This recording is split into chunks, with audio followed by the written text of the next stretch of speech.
Hitting at 310, a couple of homers. He's driven in 6. The first thing he's got to do is throw strikes, especially with that fastball.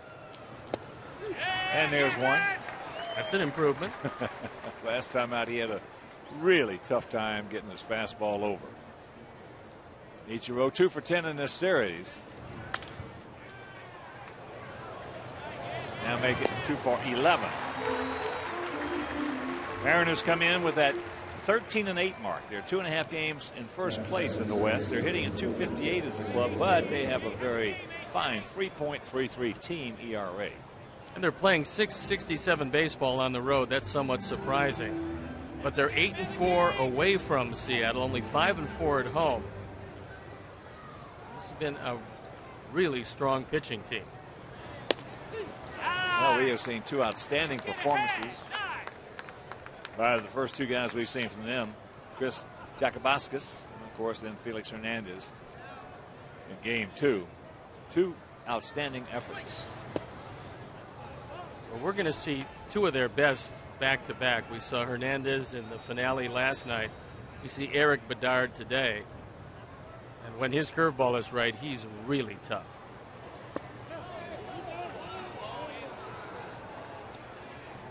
What a game that Bartolo Colon had yesterday. Won at 2-1, going 7 innings, 4 hits, 1 walk, had 6 strikeouts, and was in command. Off the fist, 2 down. Yesterday, Bartolo Colon had pinpoint control. He changed speeds. You see the sinker. He threw a 4-seamer. That was a comeback fastball.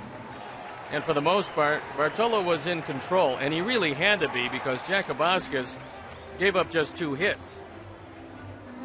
So when you win a game 2-1, your bullpen holds it up after you pitch a strong 7. That's a real good outing. And Jacobaskas, if you missed his line yesterday, he went 8 innings. He only had base runners in 1 inning. That was the 4th, where we scored the 2 runs. He retired the side in order 7 times. That's really amazing when you consider that it took a ball getting hung up in the padding to score the 1 run that proved to be the margin of victory. That's up high to Junior in the count 2-0. Junior, 613 home runs. Just don't throw a low fastball middle in as Junior's looking for a fastball. You want to keep this away. And the count 3-0 with Beltre on deck. These 2 clubs last year played 6 games. Sox won 5 of them. The only time Seattle will be in Chicago this season. As there is ball 4, so the 2-out walk. And here comes Beltre. Last year for Seattle, it was a disaster, and the new administration, Don Wakamatsu, the manager, and Jack Zurinsik, the general manager, pretty much had to tell their team, look, last year is put to bed. We're not even going to think about that. We have to look forward, and they got off to the hot start they really had to do when you have a new administration and nobody quite knows exactly what's going to happen. Beltre 1 for 9 in the series. That's 5 in a row. Well, if he misses with this one, either AJ has to go out there, most likely AJ, maybe Don Cooper, because you don't want him to get in bad habits early. Now feel about equidistant, slightly to the left. They're spread out. And that's trouble. Jermaine's going to get to it. Junior's be chugging around. Now they're going to hold him at third base as the ball is dropped. Where the ball was, I think if Junior took a much bigger turn at third base, he probably scores on that ball, and the Sox get a break that he doesn't. Now, quite obviously, Junior doesn't run as well as he used to run, but because there's not going to be a play at third, if he takes a bigger turn at third, they've got a chance with it because Lillibridge on the one hopper had the ball drop out of his glove. So Jermaine gets to it.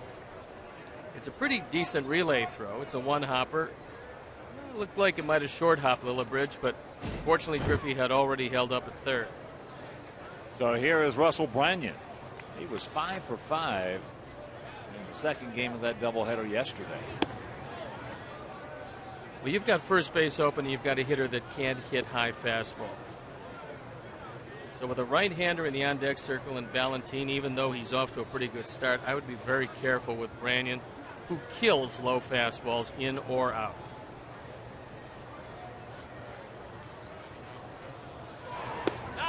There's a strike, and the count evens at 1. If you make a mistake on Branyan, it's got to be because of smoke. He is one of the most dangerous low ball hitters. That's the only pitch first few years he was in the major leagues that he could touch. Well, he's gone from a dead pull hitter now to a guy who will use left field. That's just off the plate inside. I think most pitchers have to pitch with an eye toward the on-deck circle when they do have a base open, in this case first base. The big thing in situations where you do have the left-handed hitter with a right-handed hitter on deck is that's going to be hit down to Paulie. He'll take it himself, and that'll be tired aside. Is just don't make the mistake down low with Branyan.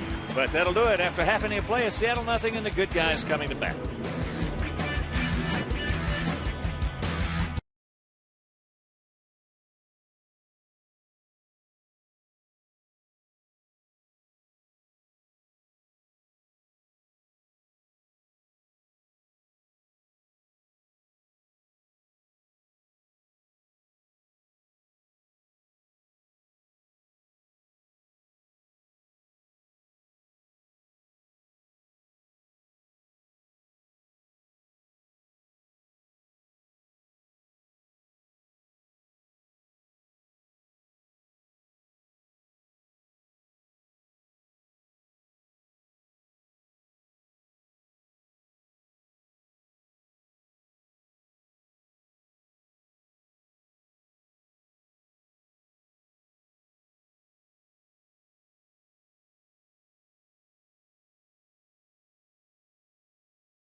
Fields a DH hitting second. Then it's Quinton, Dye, and Paul Konerko, who's been red hot.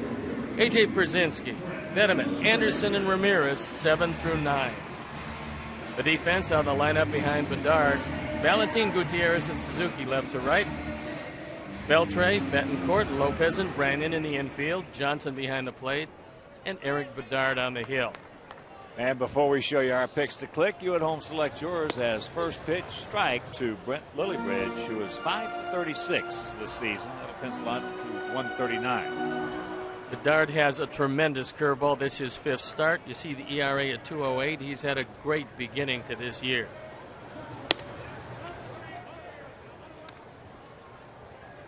Bedard, when he is healthy, when he is right, just about as tough as any left-hander in this league.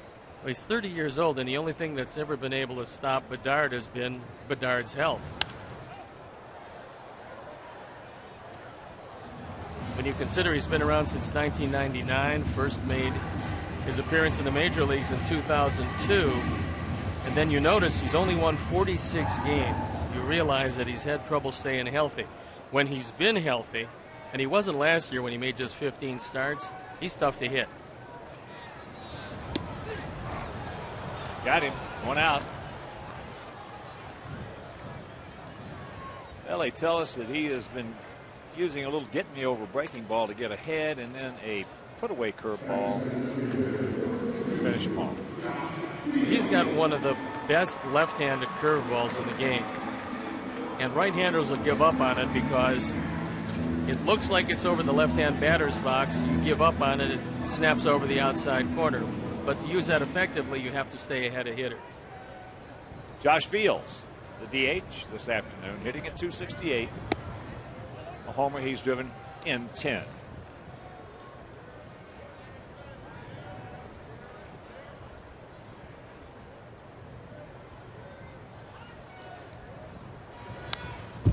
Big rip.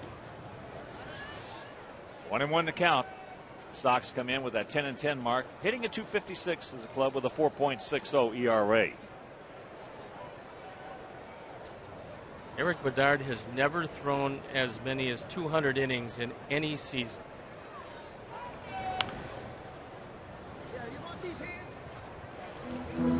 One and two the count.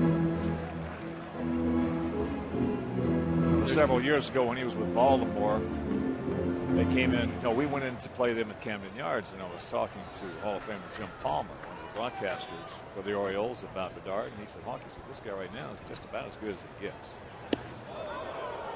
And that's coming from a 7-time 20-game winner. I mean, you can understand that when you look at and break down the stuff that he has. He has good movement on the fastball. Normally has very good control. And he has an unhittable hook. Good check right there. So a full count.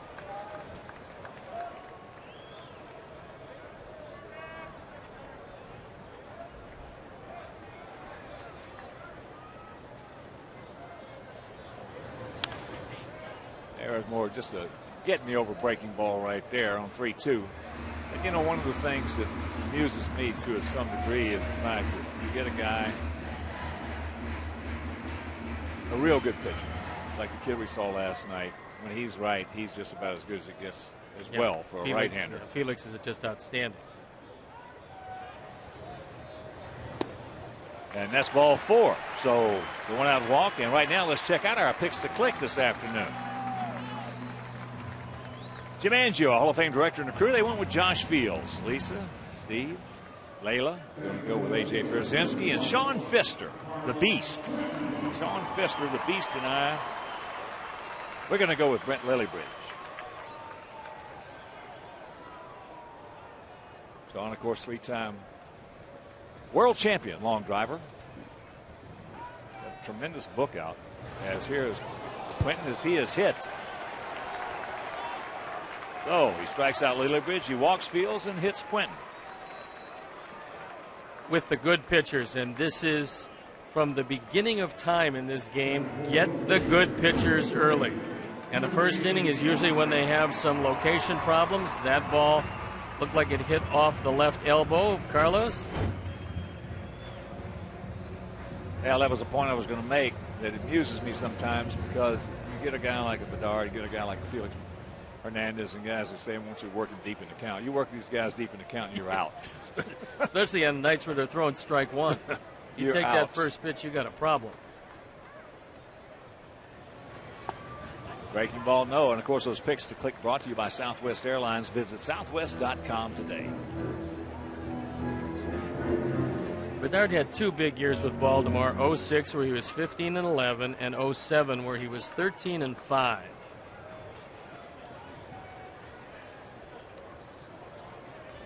Outfield spread out, big gap in left center, as there's a curveball strike to even the count at 1. The outfield, as we pan around and show you, is playing straight up. They're straight up in the infield, straight up in the outfield, which is really a testament to Jermaine Dye's hitting. There's no one way to defend him.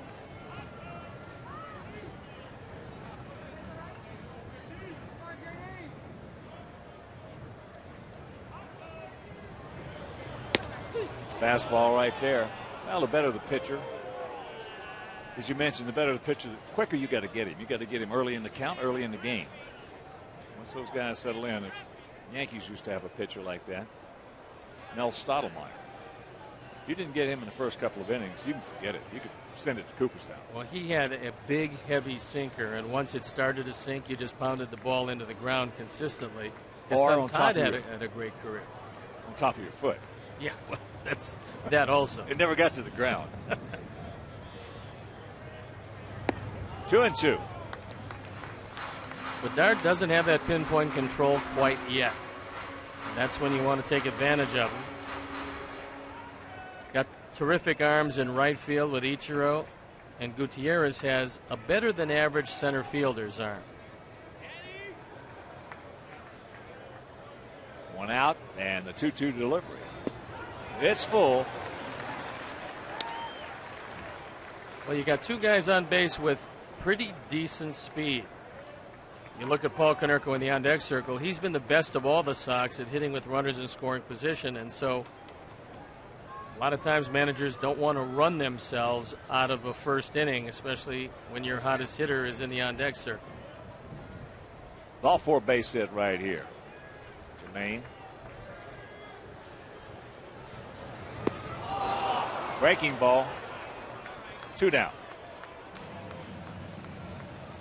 That wasn't to get me over there. Now that was the good biter down and in. We'll watch it again. Looks like it's going to stay up long enough, but as you see, that ball just bites down and into Jermaine. He swings over the top of it. And it does bring up Paul Konerko, who's hitting in the neighborhood of 500 with runners in scoring position this year. And in these situations, he seems to bear down. He's been awfully tough in the early going. Paulie, 3 for 7 in the series with 3 RBIs. Drove in the 2 in the first game yesterday with a double down into the left field corner. Sox won it 2-1. Good check right there. Well, that double he hit in the first game got hung up in the pads, and that is what allowed 2 runs to score.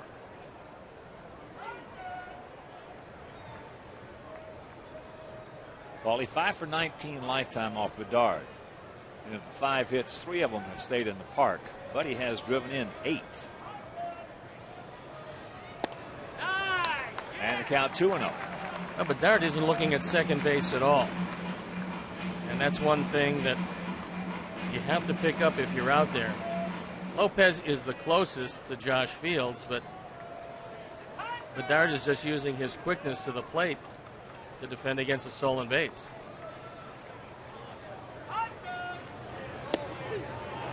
Two-0 curveball. Have you seen a guy who does not look at the base runner at second very often? No, not. Well, it's been 4 pitches in a row that I've seen where he hasn't turned his head. I can't ever remember a pitcher not looking at second base. Unless you got somebody out there with absolutely no speed. There he looks that one. That's the first time. And the count 3-1. Maybe that's the reason that he didn't look at second base, because he doesn't have much control when he does, because he missed that ball outside by a foot. 2 on, 2 out. And Paulie with a catbird seat. AJ on deck.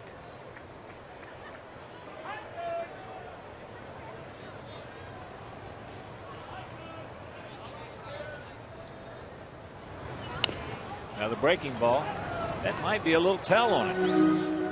Well, so far, every time he's gotten to a 3-1, 3-2 count, he's thrown a curveball. A couple of 2-0 counts, too. I mean, that's what he feels is his best pitch.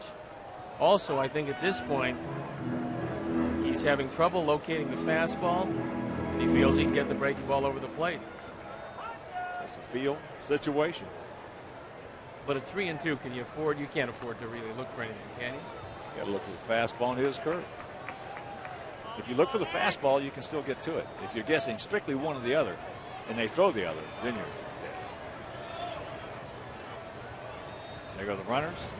There's the breaking ball. That was more of a get me over right there.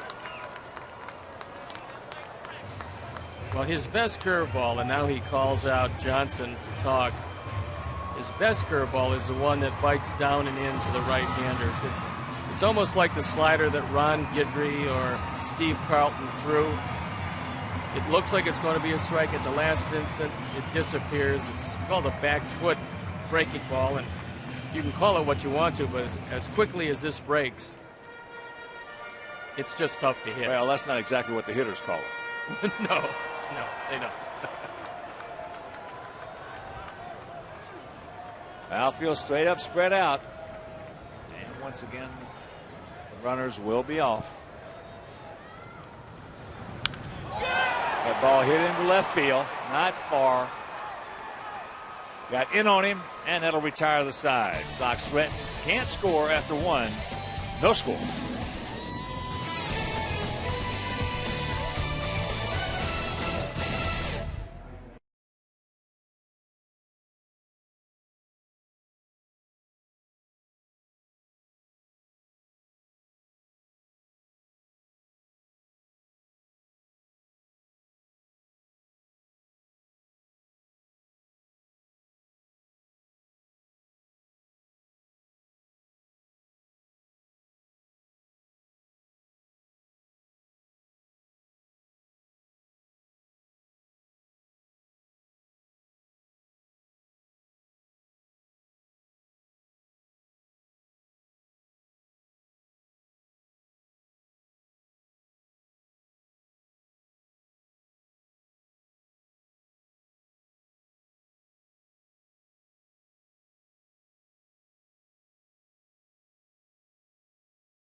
Top of the second inning. Vladimir Valentin takes first pitch strike from Gavin Floyd. Valentin was a non-drafted free agent, signed back in 2000. And breaking ball is low. It's taken Vladimir a long time to get to the major leagues. But he's been here now. This is his third shot with the Mariners, hoping to stick this time. Line drive, short hop. Taking him a long time because he's been in the game. He's only 24. Oh, I know. I mean, he was signed very young. He fought his way up through the system, played a whole lot of different places. But he's always been able to hit the ball out of the ballpark, which is one of the reasons why they stay with him. Well, he's got about 130-some home runs in the minor leagues. Yeah.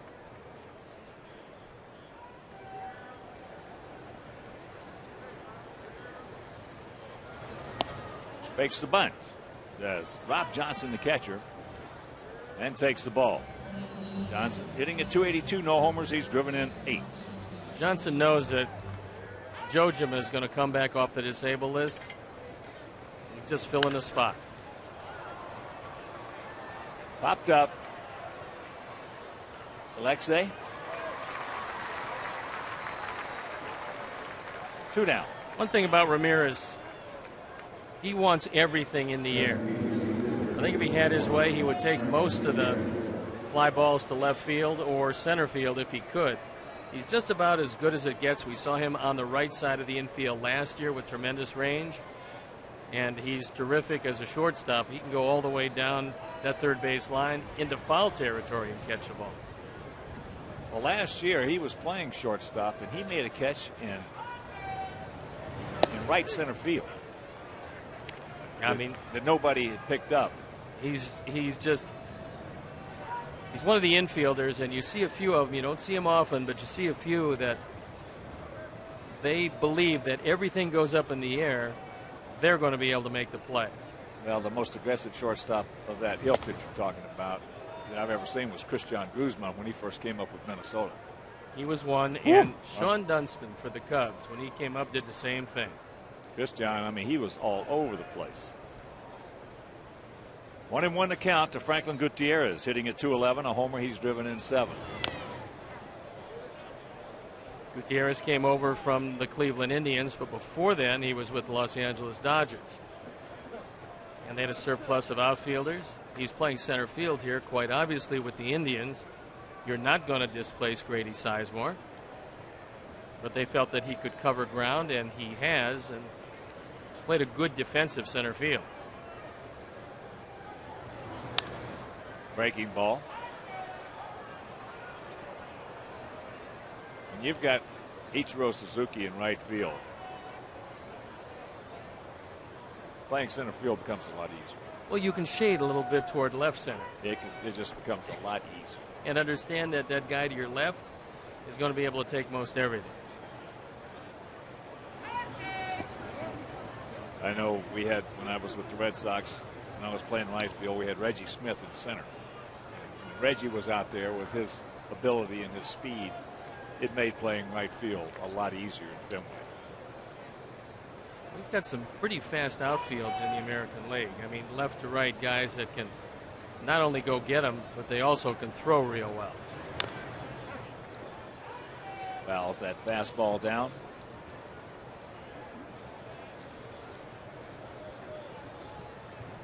Two out, 2 balls, 2 strikes. Finale of this 3-game set and the finale of the 6-game homestand.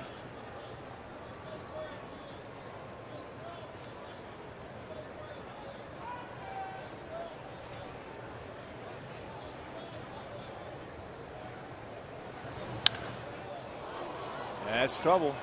It's fair. And it's foul. Thank you very much. And checking the schedule of action around the major leagues today.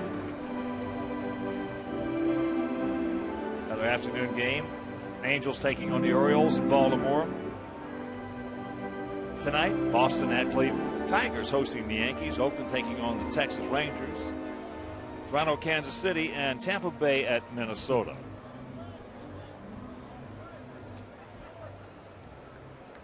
The Seattle team, most unusual in that they lead the American League in pitching, and yet their defense is toward the bottom. You don't usually see that. But we haven't seen too many defensive miscues in this series. Back through the middle on a breaking ball. So the 2-out single. White Sox group and party area outings are available with priority seating for your group of 20 or more fans. You can save $1 to half off each ticket depending on the size of your group in the party areas like the fan deck, warning track, or an individual game diamond suite. Call 312-674-1000 or visit whitesox.com for more details. That'll bring up the shortstop, Yuniesky Betancourt. 4 for 8 in the series with a homer and 5 RBIs. All that coming in game 2 last night. And checking the slate of action over in the National League this afternoon. Later on, the Cubs taking on the D-backs. And Phoenix, St. Louis at Atlanta, Cincinnati hosting Houston, Colorado at home against San Diego, Pittsburgh at Milwaukee, Marlins taking on the Mets. That's at Citibank. Washington at Philadelphia, Florida, as I mentioned, taking on the Mets there. And the Dodgers are taking on the Giants at AT&T. Betancourt actually has hit the ball pretty hard in this series, and that's because he tried to pull just about everything, and the Sox have been going at him inside. I think if you stay away from him, he should be in pretty good shape.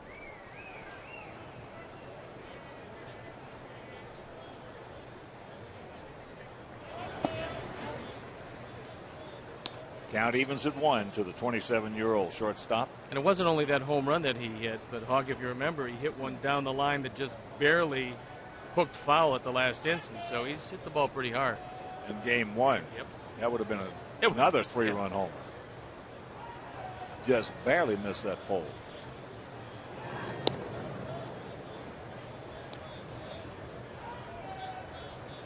See, Gavin, a little more aware of Gutierrez at first base. He is using the slide step. The Seattle team has run effectively. 15 stolen bases in 21 attempts. Pretty good lead by Gutierrez. And that ball up and in, hammered to left.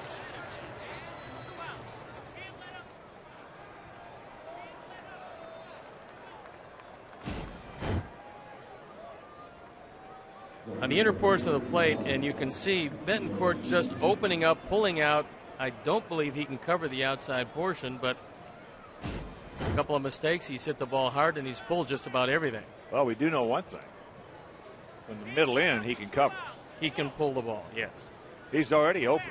With that wide open stance he has, all he has to do is just stay back just a hair. Don't commit too quick, and that's wheelhouse for him. So here's Ichiro. Grounded out to short. Takes ball one.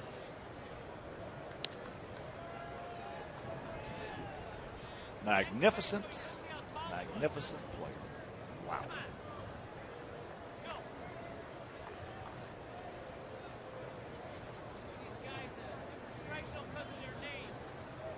Good chance to be a Hall of Famer in 2 halls. As Paulie got down, he was going to take that one right off the chin if he had to. Good job by Konerko. And that'll retire the side after an inning and a half, nada.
Takes it low and away. I think AJ's been a little frustrated of late. He hasn't been given a lot of time by his pitching staff to throw out base runners. Looks like Gavin Floyd's paying more attention today. The ball hit hard into right center field. Stretch! Back at the wall. He looks up. You can put it on the board. Yeah! Number 2 for AJ, and the Sox lead it 1-0. AJ's now 5 for 9 lifetime against Bedard. And for whatever reason, this is a terrific matchup for him. When you come in hitting .500 against one of the league's better left-handers and you're a left-hand hitter, that shows you that that lefty won't throw you a straight change and apparently keeps missing with a whole lot of pitches, because that was a fastball and he put a charge into it.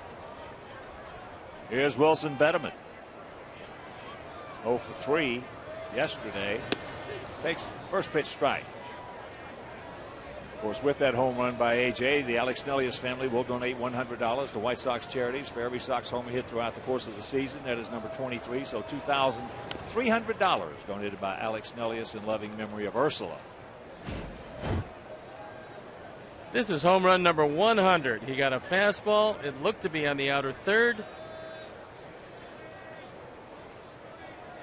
Gutierrez looks up, and that's all he could do. 0-2 pitch. I guess it just nipped the outside edge of the outside corner.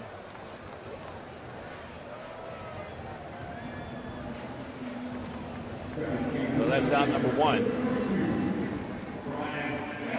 AJ talking with a man who's got 545. I was going to say he's telling him another 445, and we're tied, big fella.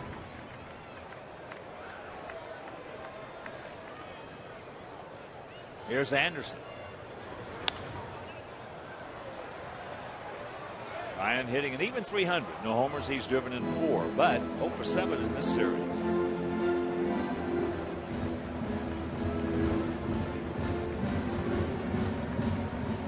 What Brian will do on a daily basis is bring you a great glove in center field.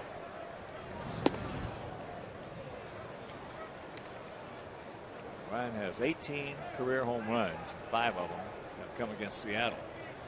It's like the uniforms. 2-0 against Felix Hernandez. And the count 2-1.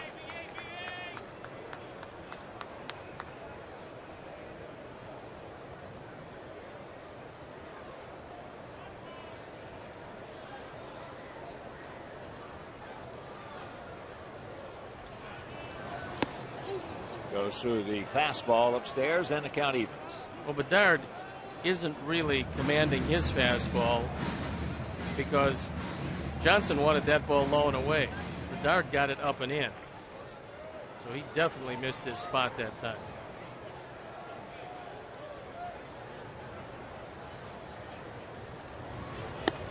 Nice.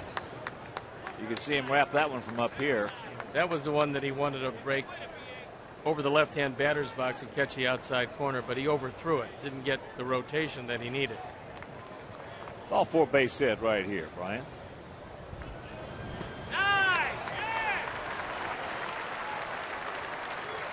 So the second walk issued by Bedard. That'll bring up Alexei Ramirez.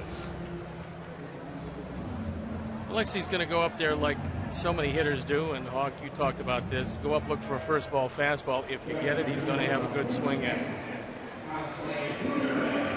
I don't know if you know Bruno Bertucci, but he's right behind you, looking resplendent as always.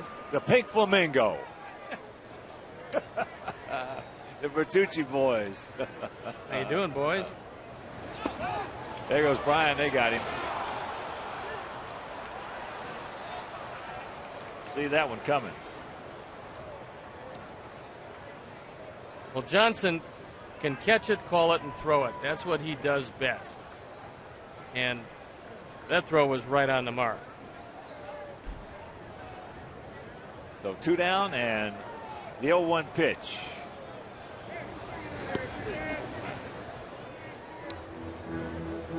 From the Southwest RoboCam, we'll take a look at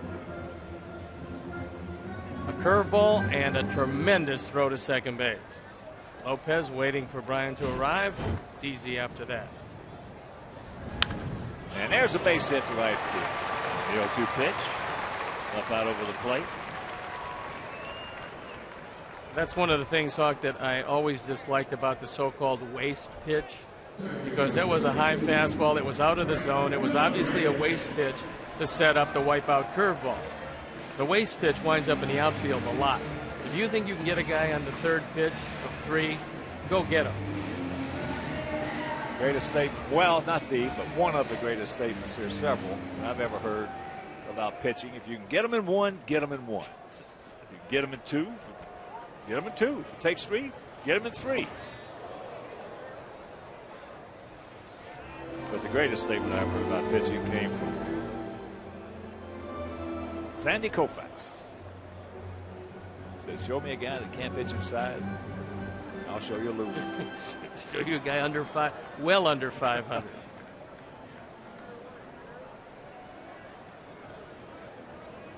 There goes Alexei.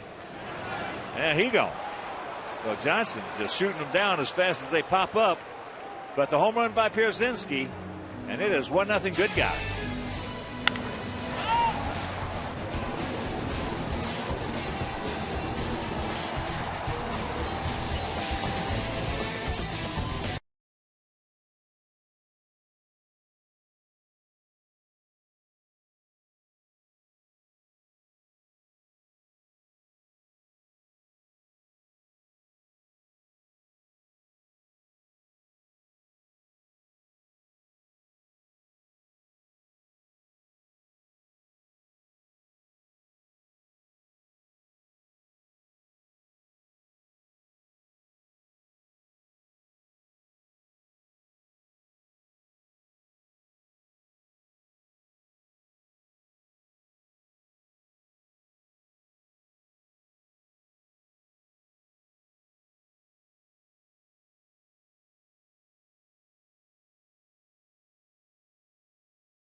First pitch to Jose Lopez, laced into right center field for the leadoff double here in the top of the third inning. Here's a first ball fastball, and it's up and out over the plate. This ball perfectly splits the gap. No chance for anybody to corral it by the time Jermaine does. Lopez, representing the tying runs at second. And the at bat for Griffey is easy in that he's trying to pull everything, and he's basically a pull hitter anyway. He drew a walk his first trip. Got a semi shift on him. As he's not pulling that one, and that's could be no. Carlos is there, makes the catch. Well, that's not a real good at bat from a Hall of Fame player, because if you're seeing that fastball drift outside, and you know you're in a situation where you have to move that man from second to third, you can't be swinging at that pitch. You got to take it, tip your hat to the pitcher, and you got 2 more strikes. AJ wants it inside, but this ball is up and away. That's not even a strike. Unfortunately, Carlos got there. That'll bring up Beltre. He doubled down the right field line. So Lillibridge is going to have to hang out if he doesn't. He's way back there.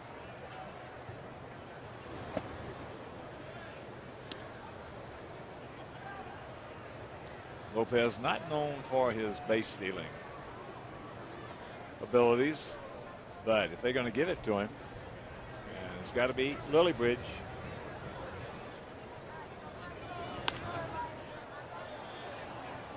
That ball fouled away right side to even accounted 1. Well, you get some good base stealers out there, and they forget about the catcher, forget about the pitcher. They'll go ahead and steal on the second base or the shortstop.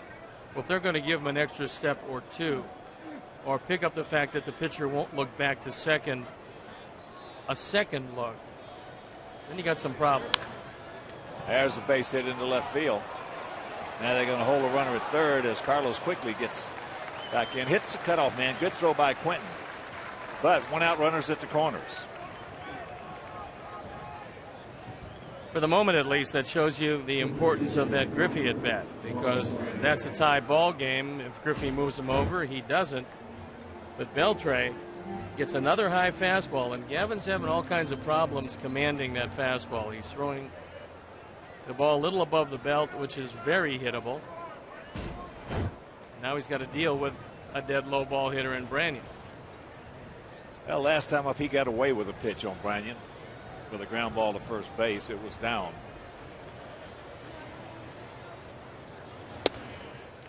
And that's in.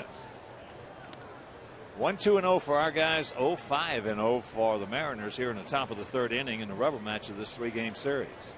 And Beltre's had a good year stealing bases. He's 3 for 3 in that department. Only Andy Chavez has been better for these Mariners.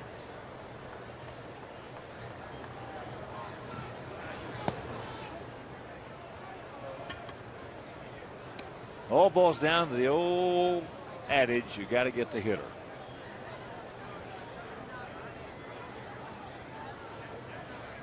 Got to get the hitter.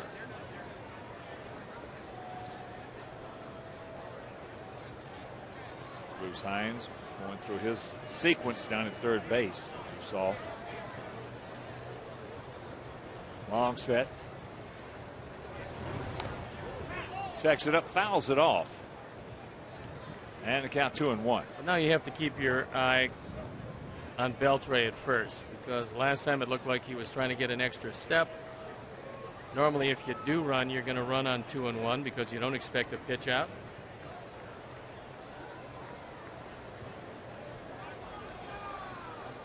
But at the end of the day, it is that guy with the bat that can do you the most damage. He wants to run. There he goes. And he picks it up standing up. 4 for 4 now in stolen bases. Well, if you have good instincts on the base paths, you can pick yourself up 10-15 stolen bases a year. There's no question, just with any kind of speed at all, if you take a look at the pitcher, because he's going to give you every key you need.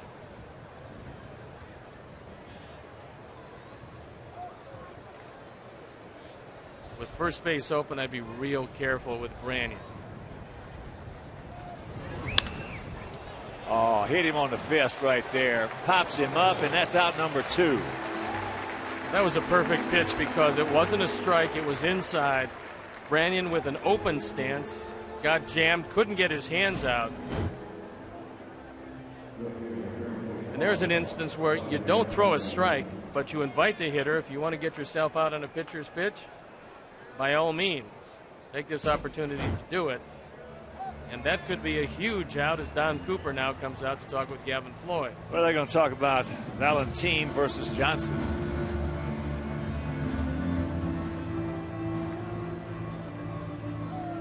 Yeah, while they're having that little chit-chat on the mound, let's talk about Johnson. He had a couple of opportunities last inning to throw out a couple of our guys, and here's all he did. There's Brian Anderson. He gone. And Ramirez tries it again. He gone. And he's out by more. Remember a game we had when Jeff Torborg was managing here out in California. Lance Parrish was the catcher. Jeff kept sending them, and Lance Parrish kept gunning them down. Jeff wouldn't quit. He wouldn't quit. So finally we get to about the 7th, 8th inning, and it's a close ball game. And he sends them. He double steals. We get a base hit, and we win the ball game. Jeff would not quit. See, the ultimate hit and run. That's the last thing right there that Valentine was looking for. And the count 0-2. Well, what he probably said to Gavin Floyd was, how do you feel about getting this guy out as opposed to Johnson who's in the on-deck circle? Now, Valentine's a better hitter, but Floyd is quickly on top. Now he wants a face-high fastball. Well, a lot of times they will give a pitcher preference. Whoever you think. Whoever you like to get out the most or the least. Give him a good hook here and you got him. Especially if he takes just a little bit off of it. He had him well out in front, but Valentine did a good job of staying alive because that one would have gotten a few people.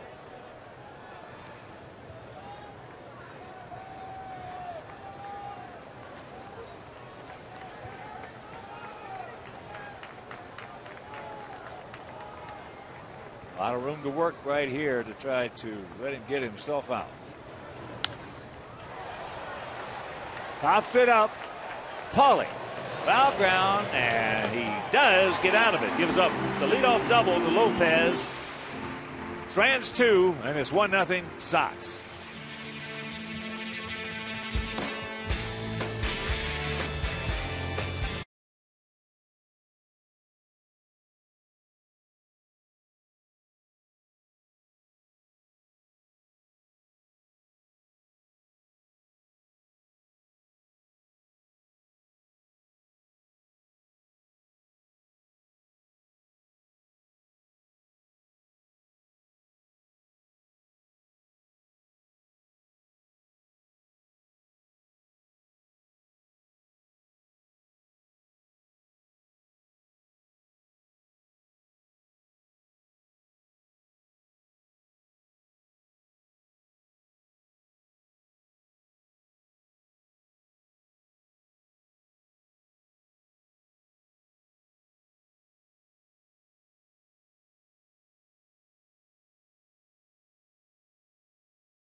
Top of the order here in the bottom of the third. Sox lead at 1-0. A.J. Pierzynski's second homer of the season. There's a bunt.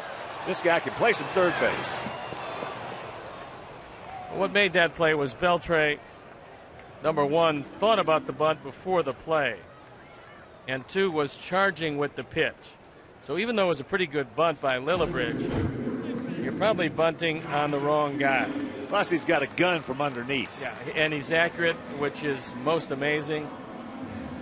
Beltre gets it there in plenty of time, and actually wasn't all that bad a bunt. No, it was a good bunt, and it's going to get most third basemen, but not that one. Here's Josh. He walked his first trip, takes it outside.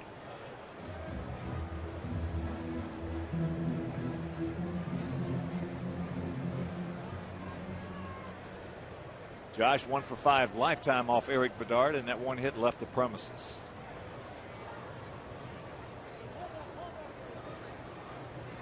As we talked about last night, when Robin Ventura tells you that Adrian Beltre can play some third base, that is quite good enough for us. He actually came up with the Dodgers with a reputation of a guy who could hit the ball, but also a guy with unusually soft hands at third base. A most unusual throwing style for a third baseman, but he was so accurate with it that they really didn't want to change him.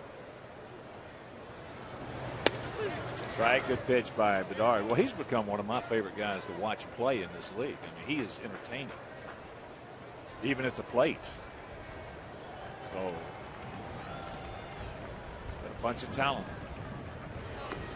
Well, he also seems to enjoy playing the game, which is something that if you have talent and a great enjoyment of actually playing the game, there's a good chance you're going to be pretty good.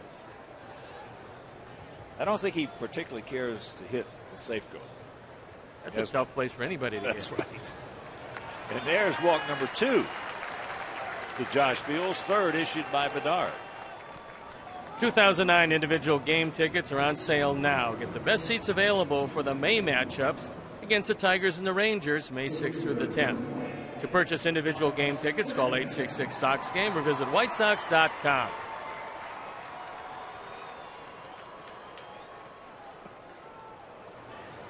Here's Carlos. He was hit by a pitch.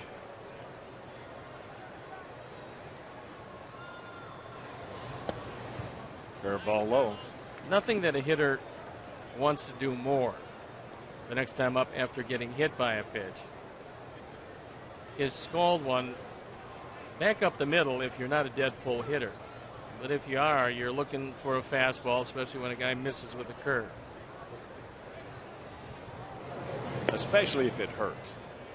Yeah, and I think that one probably didn't feel real good. It's cold once again here. Carlos is right on top of the plate. Makes no bones about the fact that he knows he doesn't move particularly well, and if it's inside, he's probably going to get hit with it. And that's what you grow up with. As that ball hits softly into left center field. Get down, get down. Oh, what a catch by Valentin right there. That was a beautiful play. He got a good jump, had a long way to go, and got there.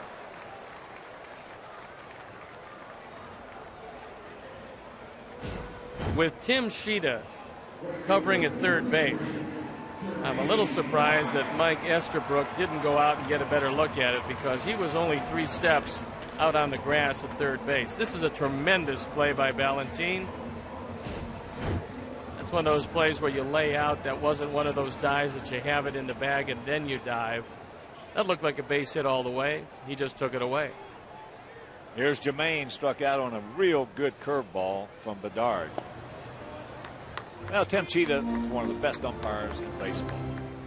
And I've said this before. I remember when he first came in this league, he really had a long, long way to go.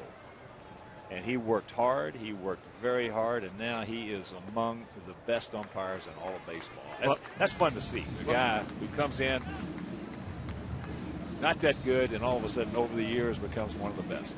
Well, he knew that the play was going to be at third. And that's where he went, if there was going to be a play.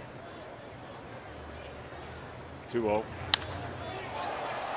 High in the right field. That's a can of corn for Ichiro, back now on the track. And that'll retire the side. We'll go to the fourth. It is still 1-0 Good Guys.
Here in the top of the fourth, Johnson, Gutierrez, and Betancourt. First pitch strike on the outside corner. Rob Johnson popped up to Ramirez at short.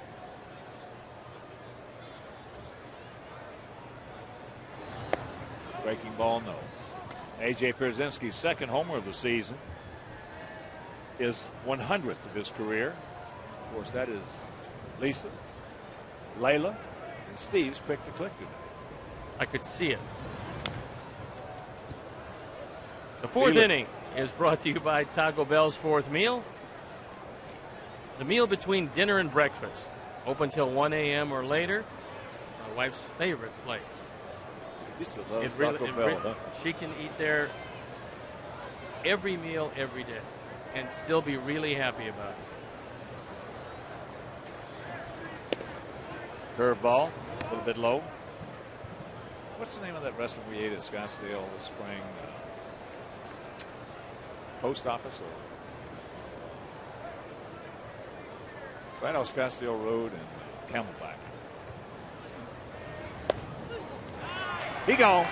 City Bullseye. Hall. City Hall. City Hall. You know it was a municipal building. Yeah. City Hall. It was a good hook. And Johnson has a seat. That ball just dropped out of the zone. Johnson, who probably couldn't hit it anyway, decided not to swing at it. Maybe he'd get the benefit of the call. He just grabbed some bench. That's it. And that City Hall's a good restaurant, too. That's a real good restaurant. Yeah. That was owned by Dennis Mastro and his partners until he decided to sell it to Mark Levy, as a matter of fact.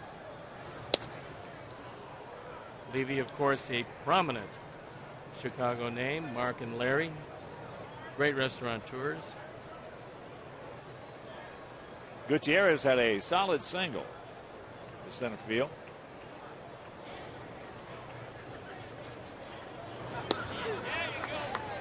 Breaking ball strike. Now that curveball is starting to come to Gavin Floyd. It's tight, it's small. He's shortened it up. And that's really one of the keys to it. The shorter the ball stays in the same plane, the tougher it is to hit. That ball hit hard into right field. Jermaine got a good jump and makes a heck of a catch. Wow. Boy, what a jump. I didn't think he had a prayer to get there. Well, especially because that ball was slicing away from him. and we've seen two great catches. This one might have been a little bit better. Is Jermaine on a dead sprint over into the corner and catches it in the heel of the glove. That ball could have been knocked out as he hit the ground. He was able somehow to secure it, and you can see him pretty much working it with his glove hand as he rolls over and shows it to Jeff Nelson. What a play by Jermaine Dye. Just can't get a better jump than that. And here Jermaine is 0 for 2 today, so that will tell you one thing. He's not taking that 0 for 2 out to the right field with him.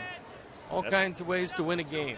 And when you can't hit, you have to use the glove and try to beat him with the leather. There's only one way that you can get a good jump in the outfield or infield for that matter, is that's being into the game. And you cannot be into the game if you're worried about that pop-up of that strikeout. And you're reading bad angles, and that's really the key. That's why it's pretty tough in the corners. You don't get the same read as you do in center field. But Jermaine was off with a crack of the bat and put it away. And now it'd be nice to stay away from Betancourt.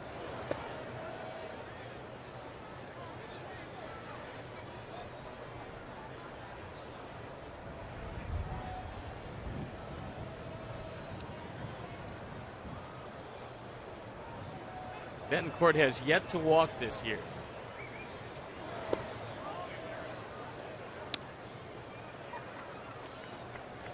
Two and two with 2 out here in the top of the 4th.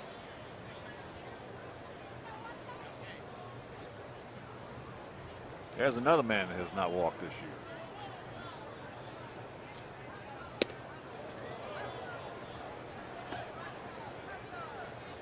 Well, if that's the case, you would have to think he's been swinging the bat well. He's 5 for 9 in this series with a homer and 5 RBIs. You would think if you just spun one up there, or throw it on the outer third, just get it close. That's it. There it is. Little breaking ball right there on the outer half, and that will do it. After 3.5, 1-0 White Sox.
Southwest Airlines tail of the tape. 1-0 Sox. Paul Konerko, A.J. Pierzynski, and Wilson Betterman here at the bottom of the 4th. Backdoor curveball. Paulie 0 for 1. Got jammed. A little looper in the left field.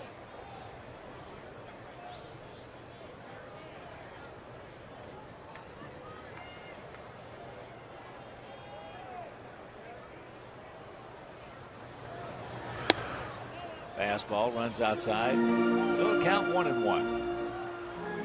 Somewhat surprising to me as I look at the outfielders and I look at the stance of Valentin and Gutierrez, their feet are close together. I look at Ichiro, his feet are spread apart when the pitch comes.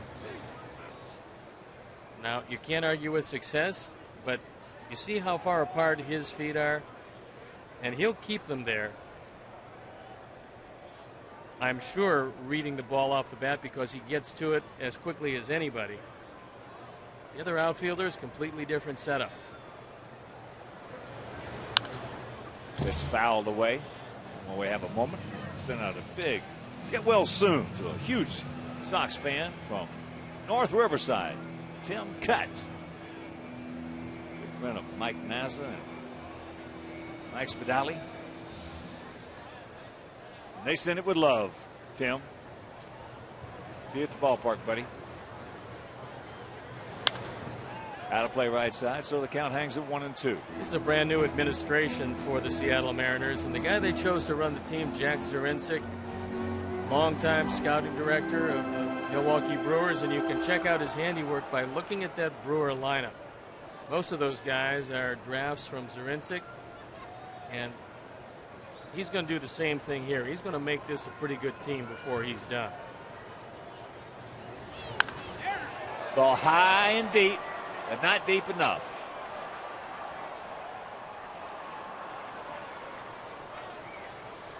Paul got under that one just slightly, and you saw Valentin as he went back to the wall. He put out his right hand. He was feeling for the wall to see just how much room he had, and then he realized that he had at least 3 steps, and it was easy after that.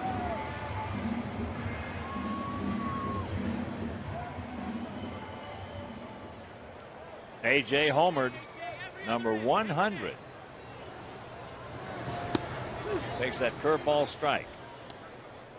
A.J. now 5 for 9 lifetime against Eric Bedard.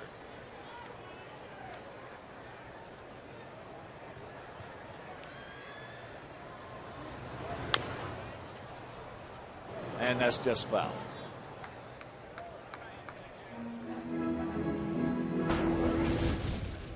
Second inning, A.J. got a fastball and took it out of the ballpark.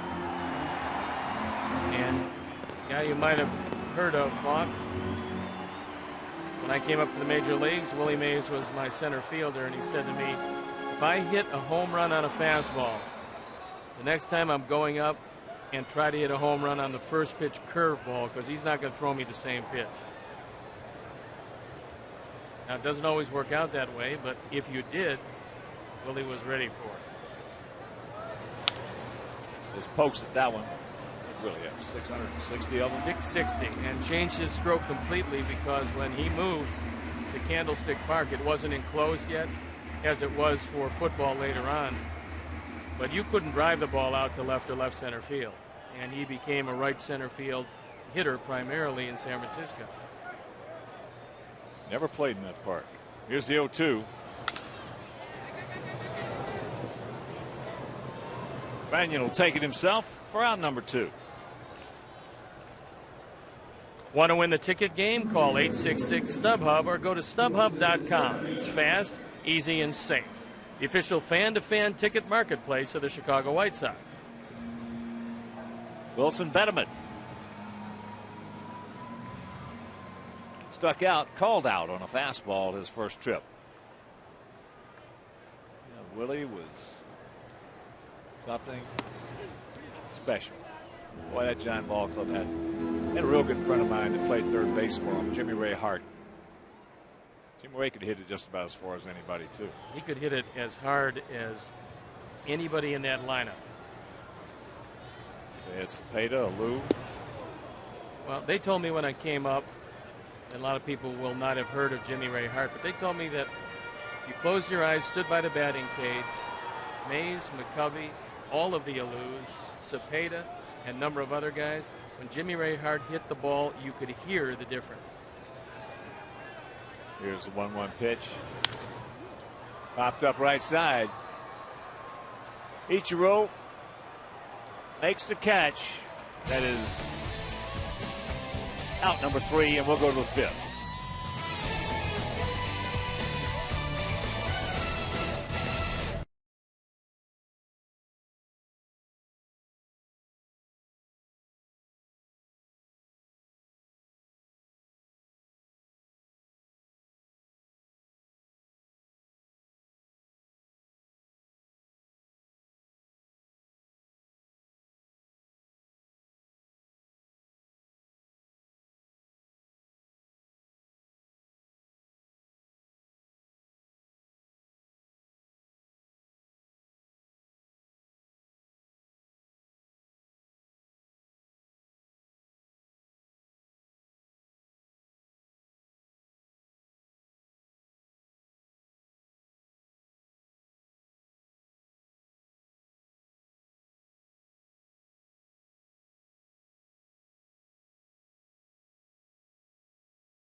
us in Binghamton one night.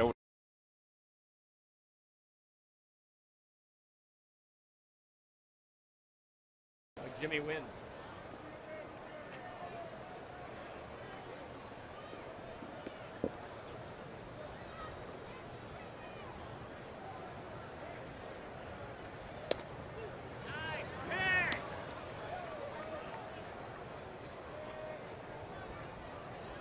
Oh, and 1 to count to Suzuki. Ichiro is 0 for 2.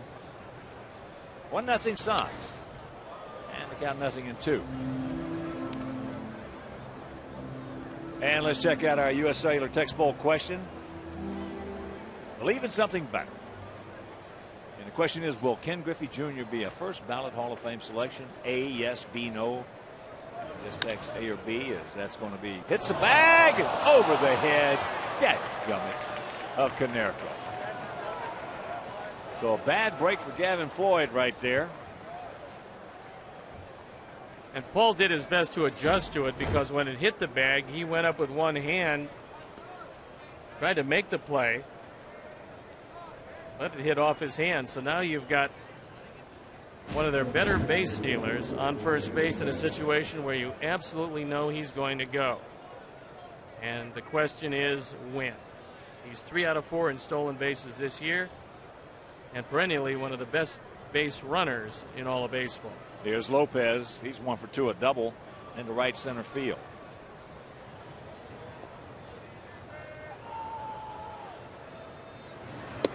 Low and away, but just text A or B to 97999 and watch for the results later in the game. Will Ken Griffey Jr. be a first ballot Hall of Fame selection? A, yes, B, no. Our U.S. Cellular text poll question. And C should be, if you text B, are you kidding? That's a no. That's a no doubter right there.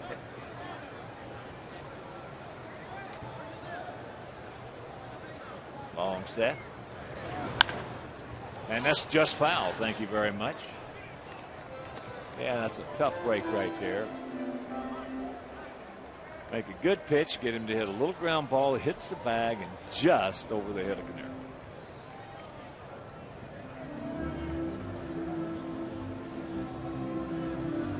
You just have to somehow pitch over it. And if you're going to stay inside to Lopez, somehow Betterman has to move a little closer to that third base line. 2-1. But yet it goes back to the same thing. You've got to get the hitter. Right, and Gavin's using the slide step. That's all well and good. But if you can't get the same stuff, that hitter eventually is going to tell you. You'd have to think that Ichiro would be running here.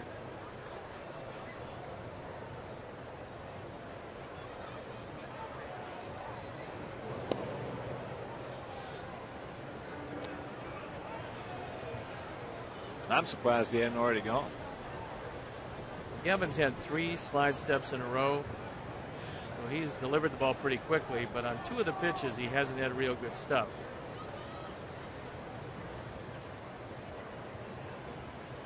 He does not go. 3-1 to count. There's an example that the stuff just hasn't been the same.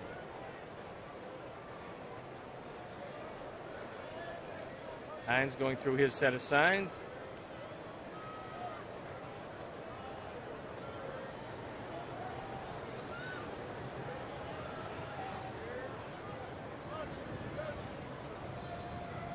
There he goes. The ball tried to backhand it by Betterman. Well, just what I was talking about earlier in the at-bat. If you're going to stay inside, then Betterman has to get closer to the line because he doesn't have the greatest hands in the world. And 3-1 with a hitter looking for a fastball. You got to figure this ball's going close to the line. You see where Betterman is. He is off the line about 10 steps. Time he gets over there, doesn't come up with him. So the 3-1 count gets Gavin Floyd right there. And here's Junior. He is 0 for 1. He walked his first trip, went out to left his second. Takes first pitch strike. In a dangerous zone right there. get Junior to hit the ball on the ground by trying to pull the ball away, you can turn the double play. Gone are the days when he had tremendous speed.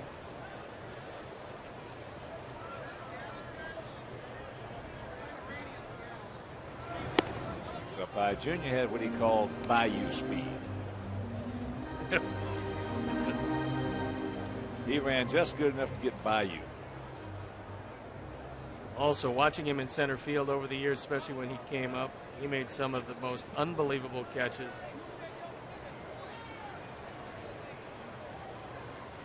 The 1-1. He keeps falling behind these guys. That 1-0 lead is going to vanish in a hurry.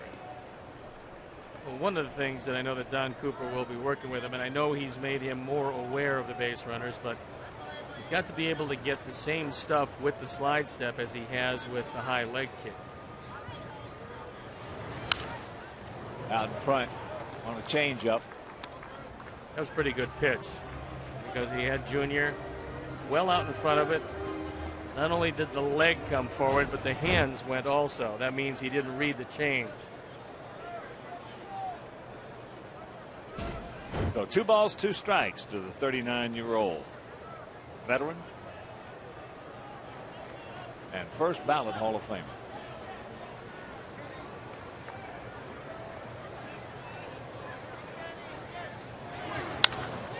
That's trouble. That's in the gap, and that's going to score a pair.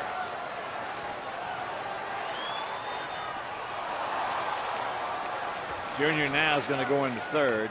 So it's a 2-1 Seattle lead. And Griffey at third with nobody out. Well, here's one thing that a lot of pitchers fall into in the trap after the play is made. Gavin was too close to A.J. at the plate backing up.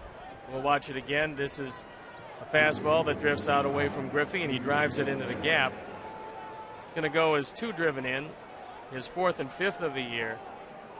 But now Gavin Floyd backing up A.J. has got to be further back, because when this ball skips over the head of A.J., it also skips over the head of Gavin Floyd. And watch it in here. You got to get back further than that because you have no chance.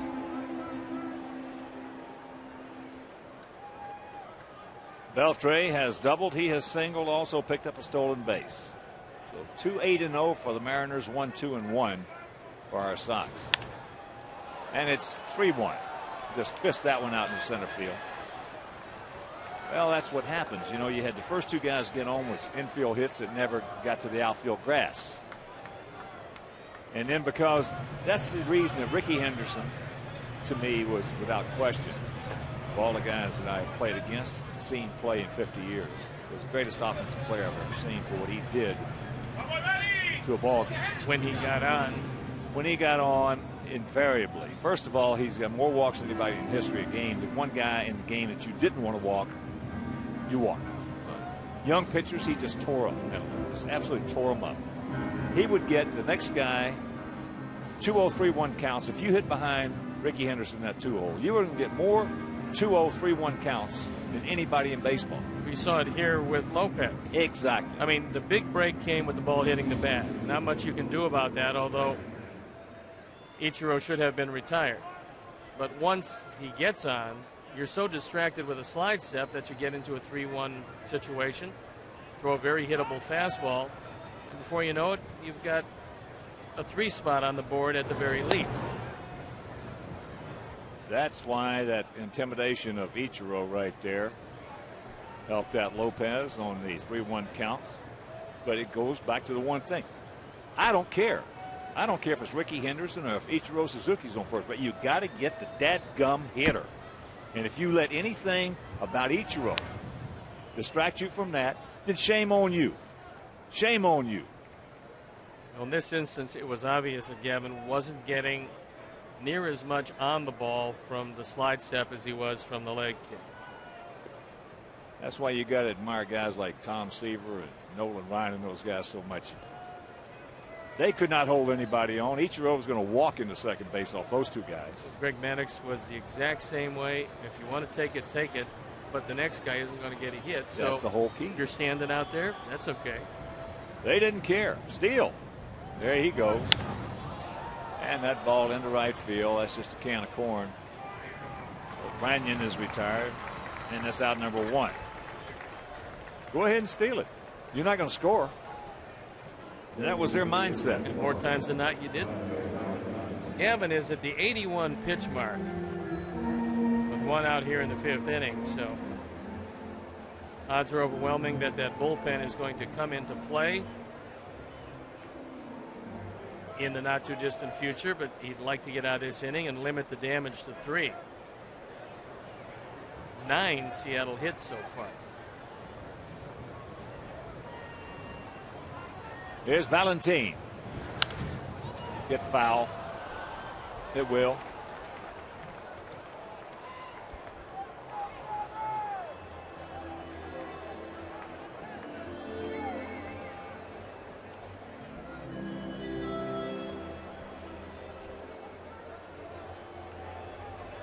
Pre-game tailgating has been a White Sox tradition. Treat your group of 20 to 60 fans to a private party area conveniently located outside of Gate 2 and the ballpark entrance at that gate. Bring your own food or choose to have it catered by the White Sox. Call 312-674-1000 to book a White Sox tailgate party pad with discounted tickets. 0-1. 0-2 to Valentin.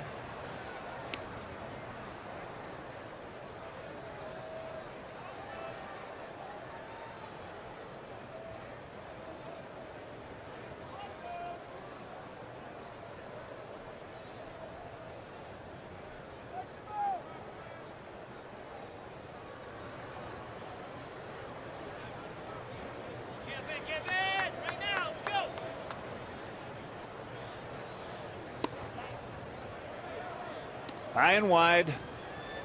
3-9-0 for them. 1-2-1. 1-2-1 for us.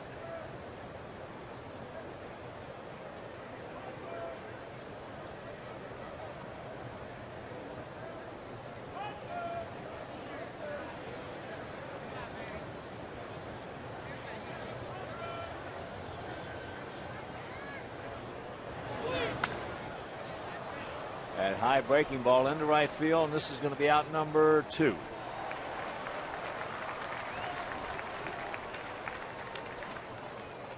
Valentin's. He is 0 for 3 today, 2 for 8 in this series. He's a little dangerous up there. Well, year after year, he hit in the mid-20s in home runs in the minor leagues, and he's still, as you mentioned earlier, despite the fact he's been around for a while, he's still a very young hitter. So there's a little left between where he is now and where he's going to be in a year or so. Yeah, you would think that his upside is pretty big. Johnson can't get it. Rob has popped to short and struck out.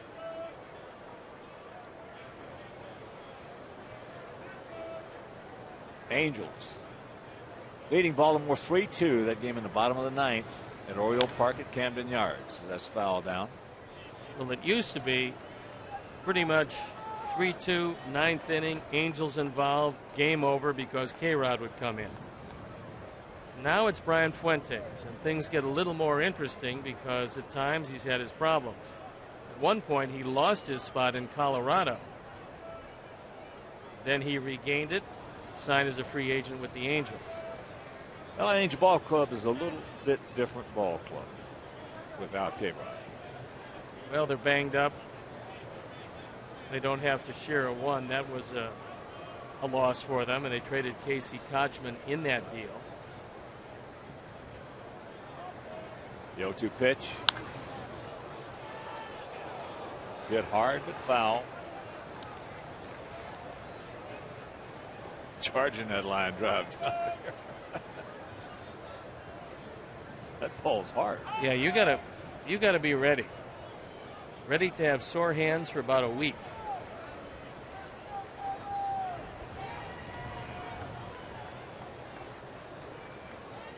And once again, the 0-2 pitch. That'll do it, but they come up with 3 runs, and we're halfway home trailing by 2.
Sox in that doubleheader yesterday took the opener 2-1 behind a brilliant effort from Bartolo Colon.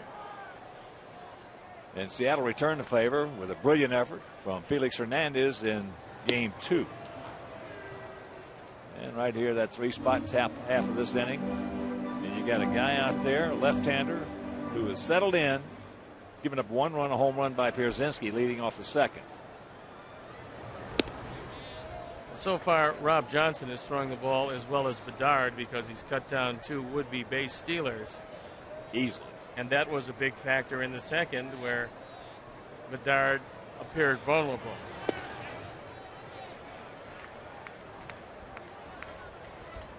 Two and one to count.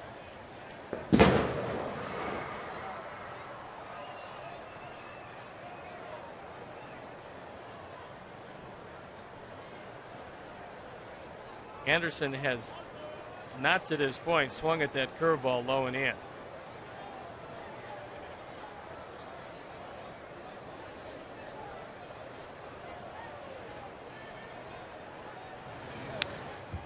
Pretty good rip at that one, just underneath it. All just on top of the strike zone. So the count evens at 2. Well, you got to try to take 1 pitch away from Bedard. And if you're a right-handed hitter, it's got to be the curveball down and in.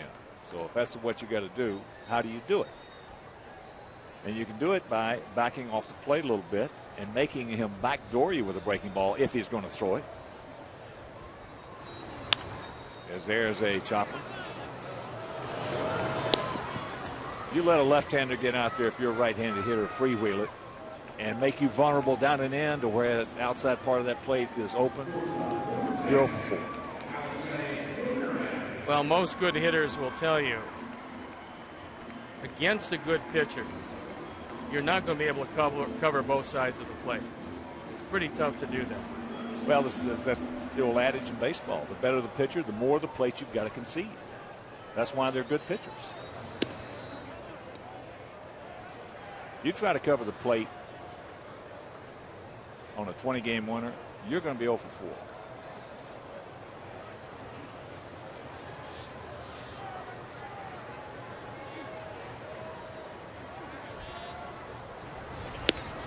Like yourself. You just love to see guys up there trying to cover that whole plate. They'll tell you what they're trying to do, and all of a sudden, yeah, you read them, and They're telling you exactly what the next pitch should be. Alexei fouls that one right side. You don't win the Cy Young Award unless you know what you're doing out there. And well, I love to see, Hawk, the guys who would go out and try to get it, as opposed to the guys who would sit back and let the ball get a little deeper before they made up their mind. Those guys were really tough because they would take the breaking ball or the fastball in and go the other way. Breaking ball. Yeah, those guys got a little greedy on you. Those are the ones you could just absolutely eat them alive.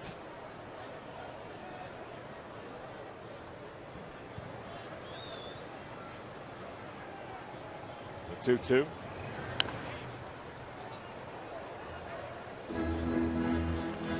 Jeff Cox is going to make himself a new friend. Maybe a couple of them. I can't really say he was just going to bowl him over right there. He tosses that in the seats, and then there's a scrum.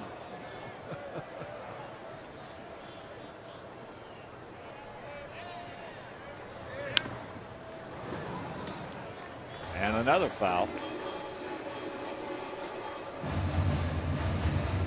That guy made a nice little pickup. Got himself a souvenir. And last year, and Rookie of the Year was Longoria, Ramirez, and Jacoby Ellsbury, who cleanly stole home the other day. Yeah, that was nice. You just don't see that anymore. No.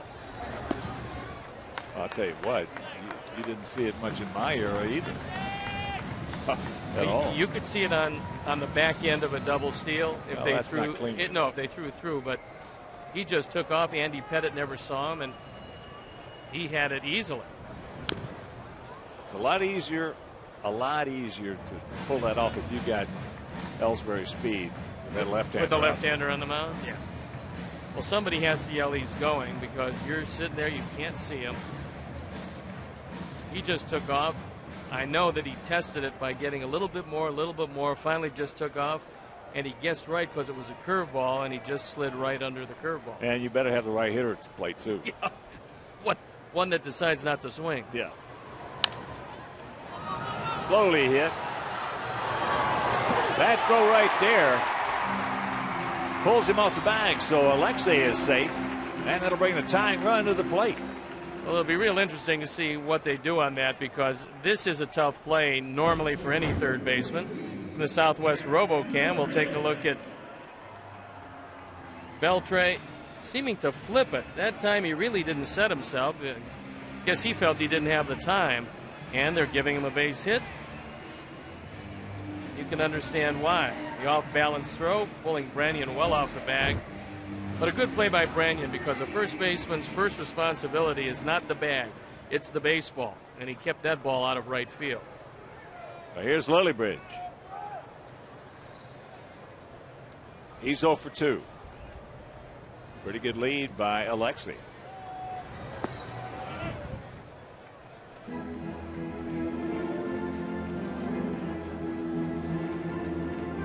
Marlins leading the Mets 4-3, top of the 8th in New York.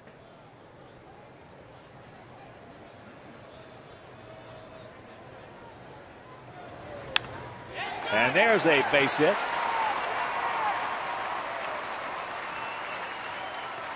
So the tying run's aboard, and that'll bring up Josh Fields. Visit the official online shop of the White Sox at whitesox.com. Browse the largest selection of authentic team gear, including clubhouse caps and T-shirts, jerseys, collectibles, and more. Get your team gear straight from the source and visit the whitesox.com shop. Josh has been to the plate twice, and he's walked twice. 2 of the 3 walks that Bedard has issued. And Johnson now going out, standing in front of home plate, giving signs to the infield. Well, we got some speed on the base paths that a tweener will score both of them if they read it. Good rip right there, just underneath that curveball. And that was a breaking ball outside that Josh could have ripped into right field. because it wasn't breaking real well, and it was just kind of staying out there. Fortunately, he fouled it back. Again, Bedard didn't take a look at second base, and Lopez isn't all that close to Ramirez.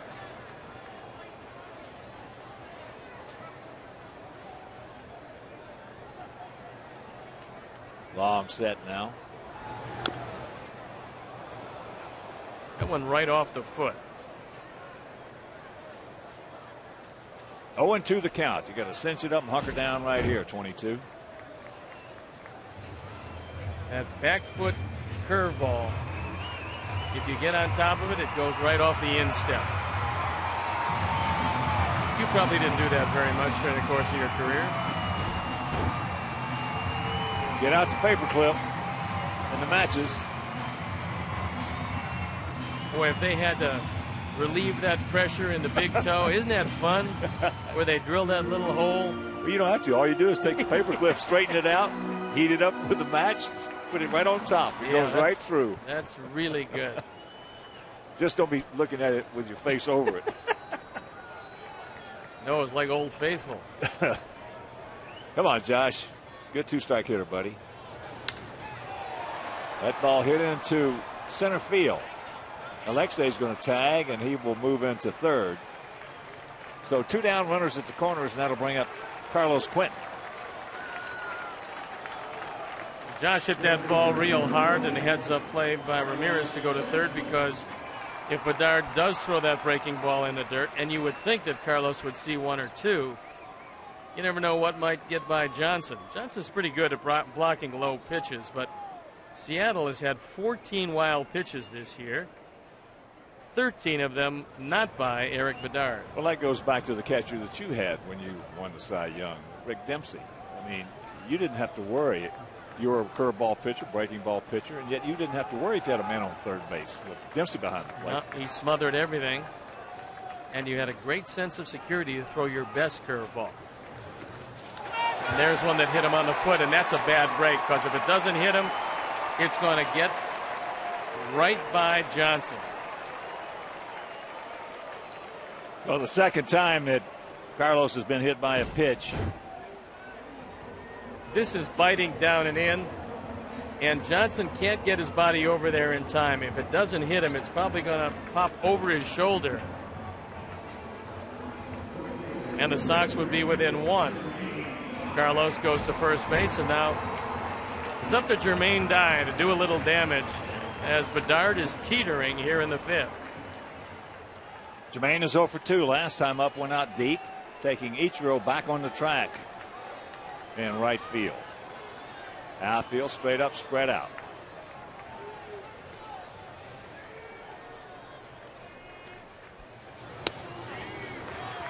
Curveball went around the plate. Tried to backdoor him. Always a big pitch, the first pitch in the sequence of this nature. There you see the base paths, and that's as good a speed as the Sox can put on the bases at one time.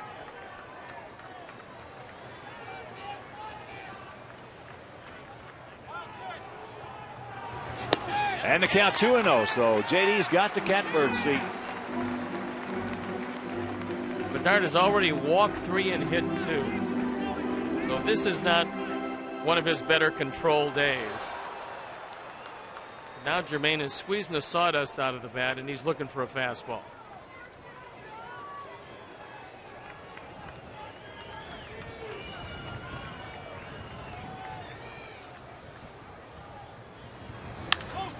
That ball hit high and deep in the right center field stretch. Ichiro's back on the track, hauls it in, and that'll retire the side. He just missed it. Dadgummit. And it is still 3-1 Seattle.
Gutierrez will lead it off here in the Mariner half of the 6th.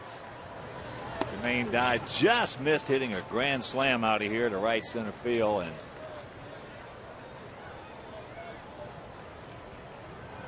as you mentioned, Stoney, a little warmer day, and that is out of here. Well, he was looking fastball. He got it and just missed it. There's a curveball strike.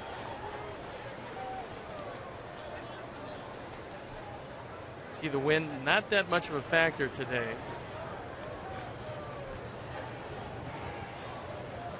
Gutierrez has singled, and then he was robbed of extra bases on a brilliant catch by Jermaine. 1-2 the count.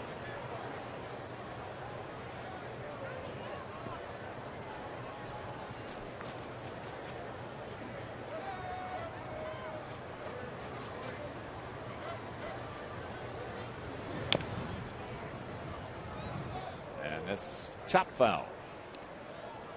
Off day tomorrow, and then the Sox tomorrow evening will board their charter, head on down to Texas, take on the Rangers in a 3-game set. Finish off that road trip with 2 in Kansas City. But on Friday, Mark Buehrle against Brandon McCarthy. One of the breaks in that series is Josh Hamilton has a side problem. And at least at this point, the way he describes it, everything he does hurts him, so I don't think he's going to be real healthy for that series. And our pitchers aren't going to miss his presence. 2-2 pitch.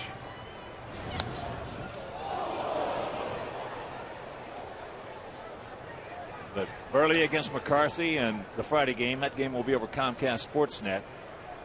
On Saturday, Jose Contreras against Matt Harrison. And that game right back here over WGN. Then on Sunday night, Johnny Danks against Kevin Millwood, and that game on ESPN.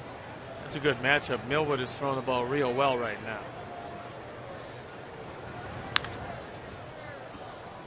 That ball's hammered foul. One of the guys you might not have heard a whole lot about, Nelson Cruz, has done a nice job in the outfield for the Rangers. Last time I checked, he had 5 home runs. Yes.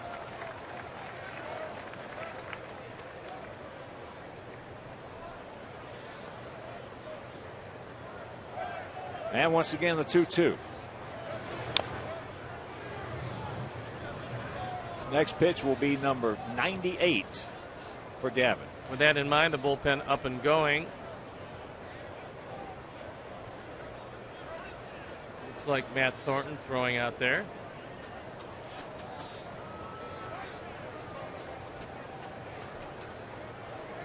That's only because it is.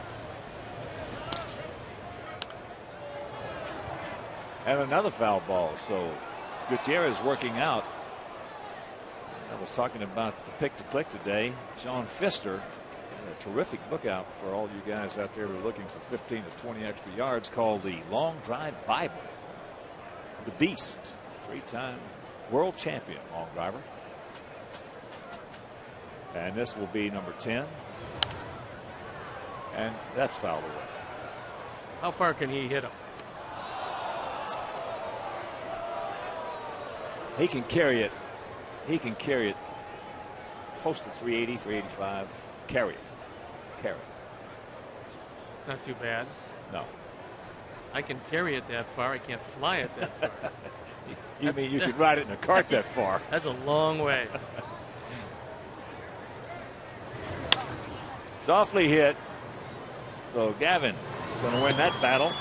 Yeah, the Beast is, first of all, he is a great guy. And next of all, as I said, 3-time world champion. Now, Jason Zuback is a 5-time world champion, but the book he wrote, I just finished it. It's got some terrific tips in there on how to get extra distance. And I'm going to take my clubs on this next trip, and I'm going to try a couple of them. Here's Betancourt, 1 for 2. Tripped and throws it away. Well, that's the adding insult to injury, because Gavin stumbled getting to that ball, was never able to set himself, and once you get in that position, just concede the base hit. He couldn't have rolled it out there any better. And when Gavin got under that, he just airmailed Konerko at first base. So instead of conceding the base hit, now it's single E1, and you have another runner in scoring position.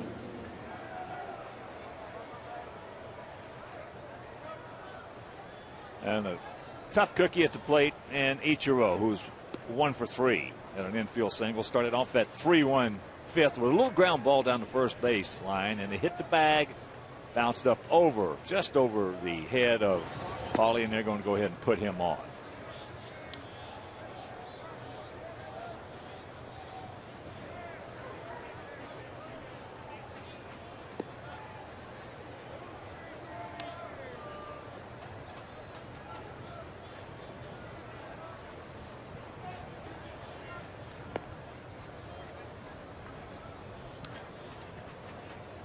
So now with 1 out, 2 on, that'll bring up Lopez, who is 2 for 3, 4 for 10 in the series.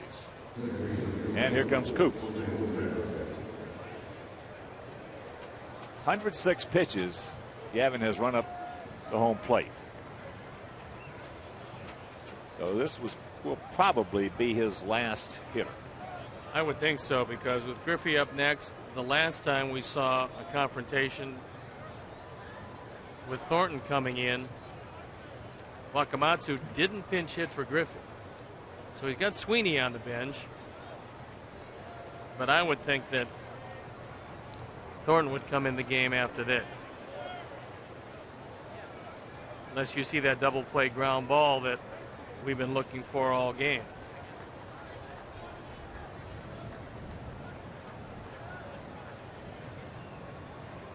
'25-year-old second baseman is a good RBI guy.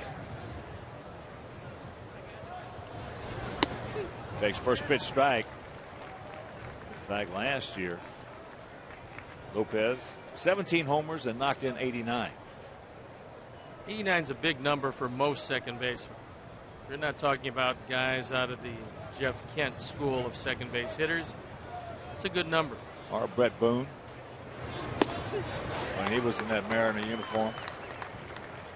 Yeah, he had some big years for them in a park that's not conducive to having big years offensively.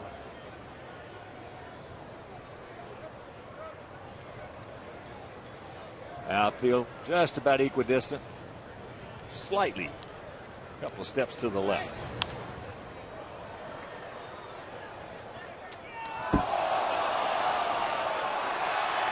Now that was a good play. Yeah, a little deflection. Yeah, but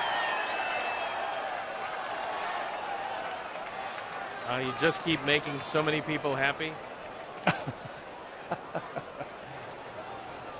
Had a little spin on it. Right I know that came in. That was nice though.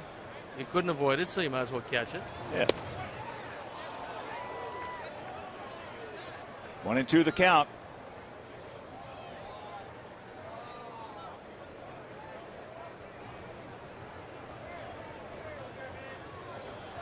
I'd love to see a little cutter that Lopez tries to roll over and see a ground ball to the left side. That's just what the doctor ordered.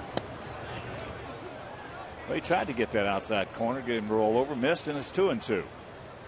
Well, it could very well be that Don Cooper went out there and said, look, this is going to be your last hitter, so whatever you have, give it to me here.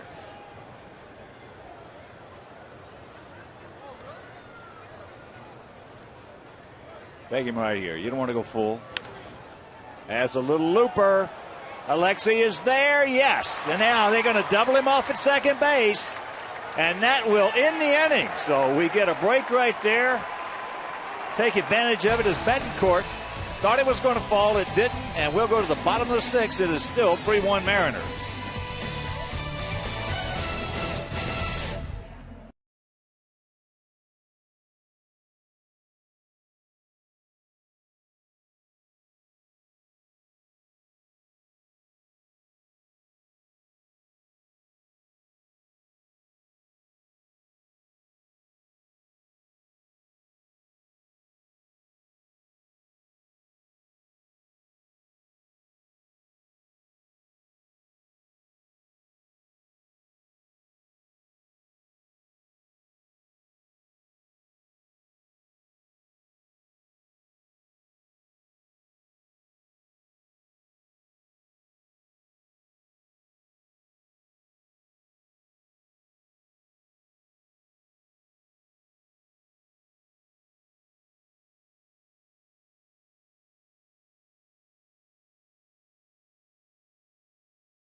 Reinsdorf greeted folks as the White Sox honored more than 30 organizations receiving donations from White Sox charities. And those donations over the years, since its inception, over $13 million. That's a great program. Paul Konerko will lead it off.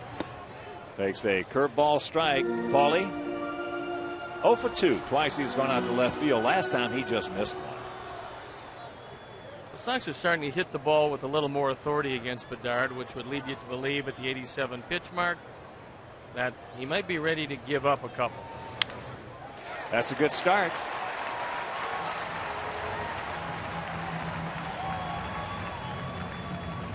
A good start, as that'll bring up A.J.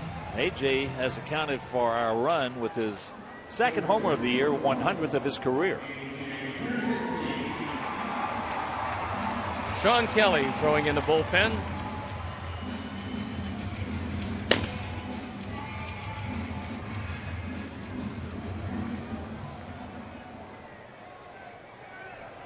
Outfielder straight up, spread out for Pierzynski. Breaking ball hangs high. That's one of the signs that you're starting to tire somewhat. Rob Johnson goes out. Rick Adair, the pitching coach, has done a pretty good job with this team, and Bedard has come back, done a great job. He must have given some tip to David Aardsma, because Aardsma's been spectacular as their closer. He's given up just 2 hits in 8 2/3 innings. He's saved 3 with an ERA of 2.08, and Aardsma always has a great arm. You remember that. David can get it up there in the high 90s. There's a rolling breaking ball. Well, I figure if you keep Bedard in there, we got a real good shot. Coming into this inning, his stuff was getting a little short. Now we'll see just how patient Wakamatsu is going to be with him. Hawk, when you called it a roller, that's exactly what it was. And when it does that, instead of breaking sharply, the hitter can follow it. But here comes Wakamatsu, and that's going to be it for Bedard.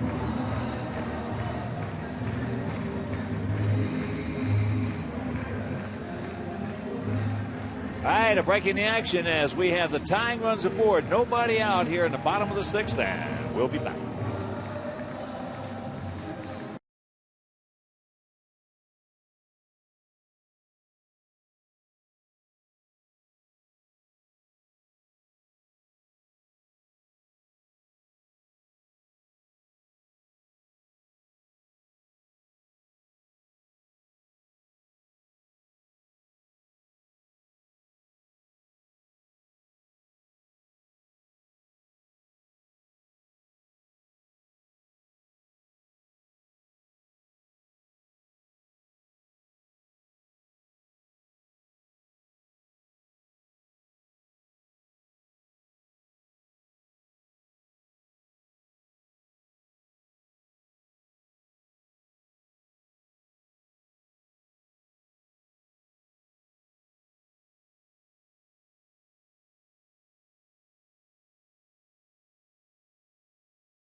And this year, he's been unhittable. This is his 7th outing. He's yet to have an ERA. And here's Wilson Betterman, who is 0 for 2. Fouls that one straight back. Kelly just turned 25 years old 3 days ago. 6'2", 215 pounds.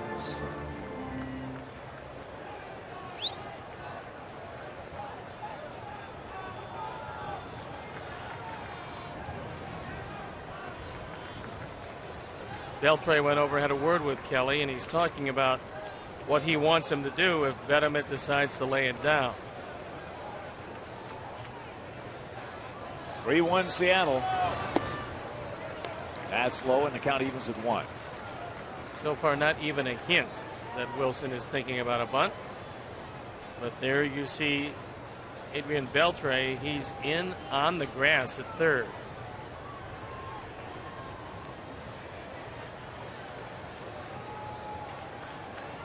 Outfield spread out. Now, big pitch right there on the 1-1. So Betterman on top. Well, if Kelly keeps throwing sliders or inside fastballs, the defense is out of position for it. You got Ichiro way off the line in right field, playing fairly shallow. And Gutierrez, as you can see, just a touch to the left field side of straightaway. And there's a strike. So he let one go by there, and the count 2-2. Steve, I really don't think a lot of clubs today even think about pitching to their defensive sets. Alignments. I don't think they even think. That ball is slicing, and it's in the seats. Well, Valentin was playing over toward the line. It was doubtful that that ball could have landed fair without him getting a glove on it.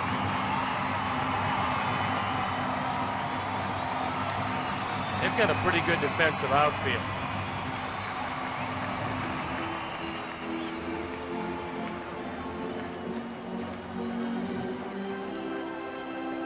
So 2 balls, 2 strikes with nobody out here in the bottom of the 6th inning, if you're just tuning in.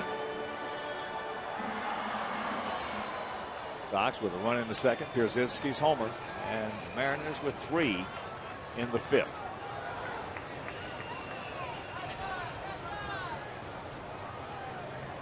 Here's a golden opportunity with 2 men left on. The property of Bedard.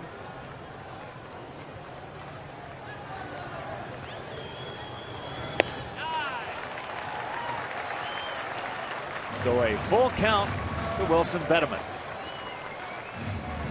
Arizona has scored 3 in the bottom of the 1st against the Cubs. Still hitting.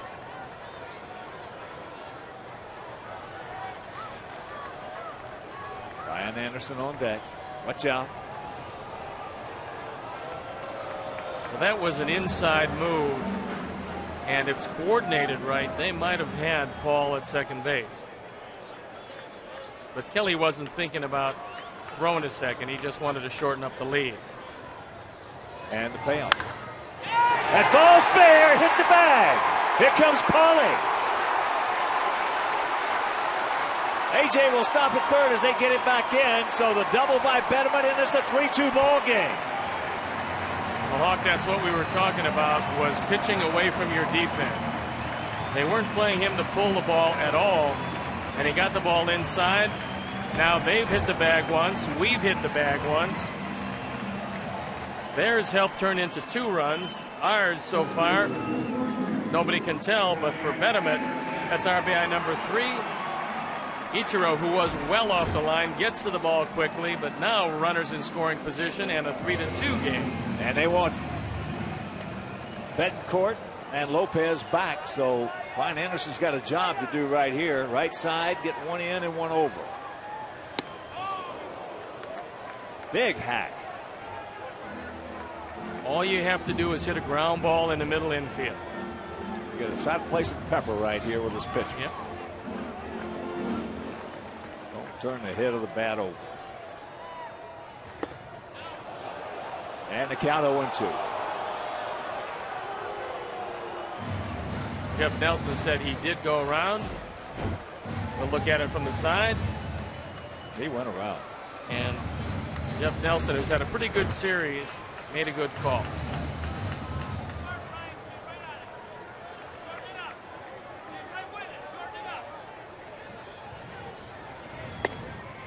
Why not? Been up there a couple times. You might well go up a little bit higher. Why not? 1-2. Big at bat right here. Alexei Ramirez on deck.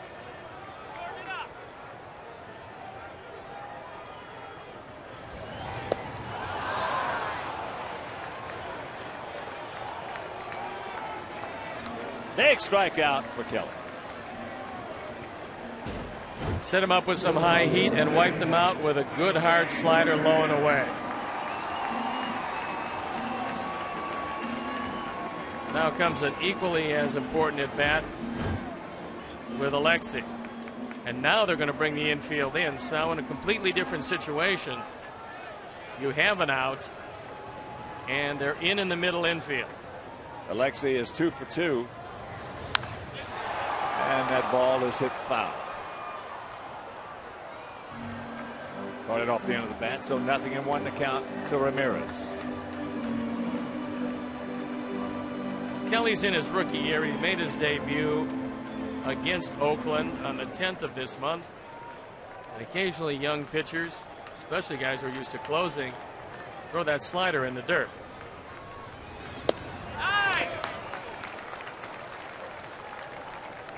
He does have a sharp breaking slider.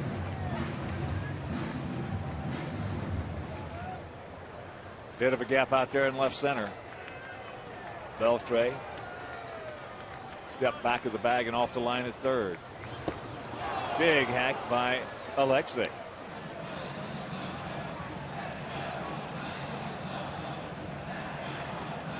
Here's where Alexei has got to bristle up.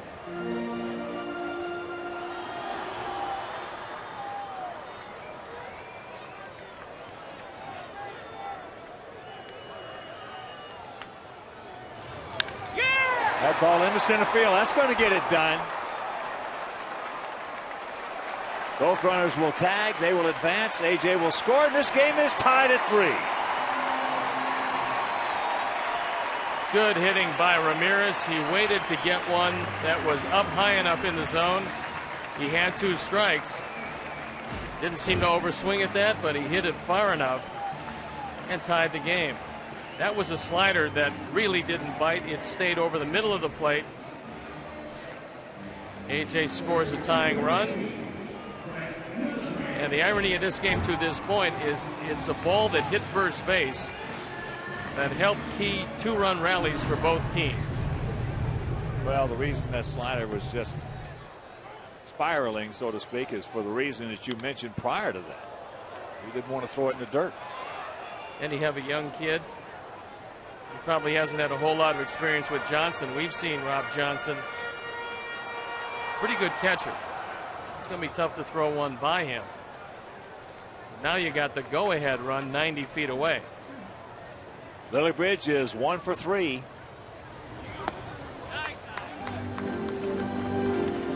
And the count evens at 1. 25-year-old infielder. Sean Fister's picked the click today. A 3-3 tie. And there's the strike. Now he's in the hole, 1-2. Josh Fields on deck.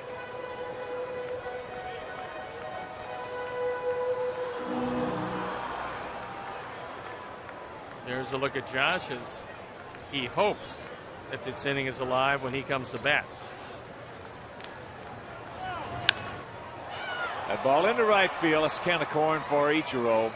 He'll make the catch. That'll retire the side. But the Sox come up with a pair. We'll go to the 7th. 3-3.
nor lose this one.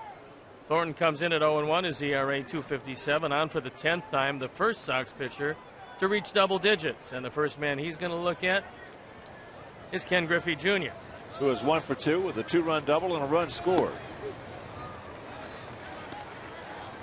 Jr. now with a couple of homers, 5 RBIs on the season to go along with the 2 doubles. 1-1 the count. Thornton just heats him upstairs. Junior's not going to give him a whole lot of difficulty. Oh,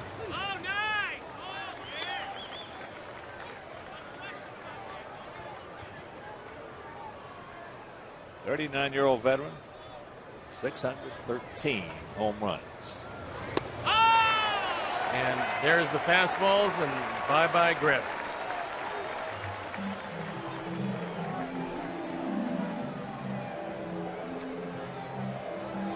Went out, and that'll bring up Beltre, who is 3 for 3 today.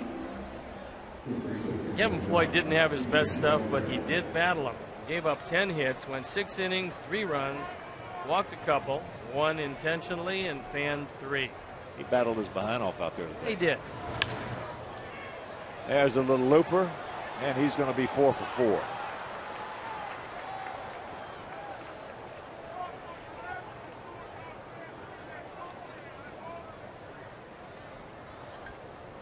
Well, in the nightcap last night, it was Russell Branyan 5 for 5, and Yuniesky Betancourt 4 for 5. Today is Beltre's turn, and he came in hitting 169. This is his best day of the year by far. And here is Branyan. He's grounded to first, popped to second, and gone out to right.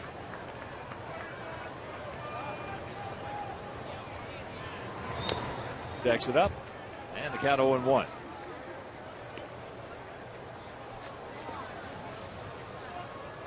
Says on the board 51 degrees. That's about right.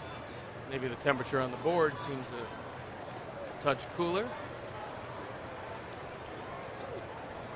At least it's not raining. It's true. For the moment, it's not. I'll tell you what, weather here last year in April and May was unbelievably bad. Roger Bossert, I've been here, a long time, over a quarter of a century, and it was the worst I've ever seen. Roger, who's been here longer than that, said it's the worst he's ever seen. And it hadn't been real good this year. Big hack, no contact, and the count 1-2. His swing very similar to Ken Griffey Jr., although he hasn't had near the ability or the success of Jr. But another high fastball, and just like Griffey, he goes down on strikes. AJ calls a pretty good game, and he knows where he wants Thornton to throw it. 2-2. AJ calls an excellent game. I think that he's one of the most aware of the baseball players that we have. He's not fast, but he's a good base runner. And very rarely, I can't remember seeing it, where he takes his bat behind the plate with him. He doesn't. He doesn't. He never has. He has, watch out, almost threw it away. He has tremendous baseball acumen. Got a good feel for the game, puts good numbers down. Does he go in funk? Sure he does. Every player does. But overall, day in and day out, there's not a better guy with numbers behind the plate than A.J. Pierzynski. Little breakdown right there by Beltre. Looked like he was trying to steal. But in this case, where you know a high fastball is going to wipe out Branyan, don't get distracted, because Branyan can hit it off that scoreboard. That wide open stance. There he goes. He gone. And he gone. Strike him out, throw him out. First of the year, by the way. And that'll retire the side. 7th inning stretch, tied at 3.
Baltimore 3-2.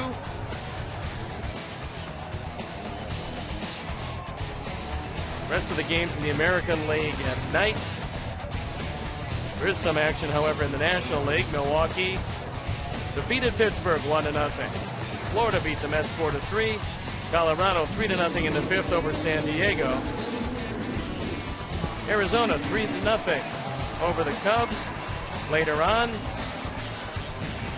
St. Louis and Atlanta, Washington and Philadelphia. Cincinnati takes on Houston, and San Francisco entertains their rivals to the south, the Dodgers. Right here, a 3-3 tie. Bottom of the seventh inning. It'll be Josh Fields to lead it off. He'll be followed by Quentin and Dye. And that was the first man the Sox have caught stealing this year, but also the second unconventional double play of the game.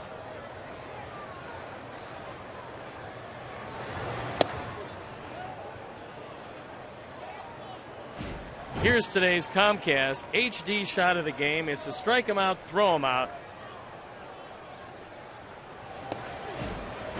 What a nice job by Alexi blocking the bag right there. He never could get there. That was an old Bobby Grich move. If you came in head first, he would bury his knee in your neck and you couldn't get to the bag.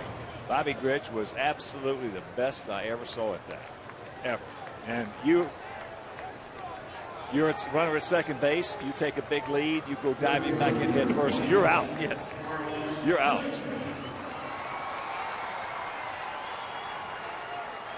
Well, Carlos has been hit a couple of times, so he would like nothing better than to untie this here in the bottom of the seventh. Catching one of those fastballs early in the count.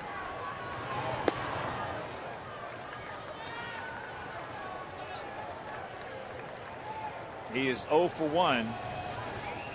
Robbed of a base hit on a beautiful catch by Valentin in left. Scott Linebrink now throwing in the bullpen.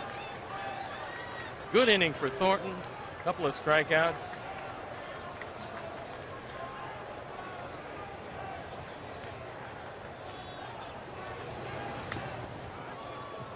Big hack by Carlos. 2-1 to count. On today's Toyota Moving Forward, the focus is on Ken Griffey Jr. He's the major's fifth all-time home run hitter with 613. And that ball out of play right side.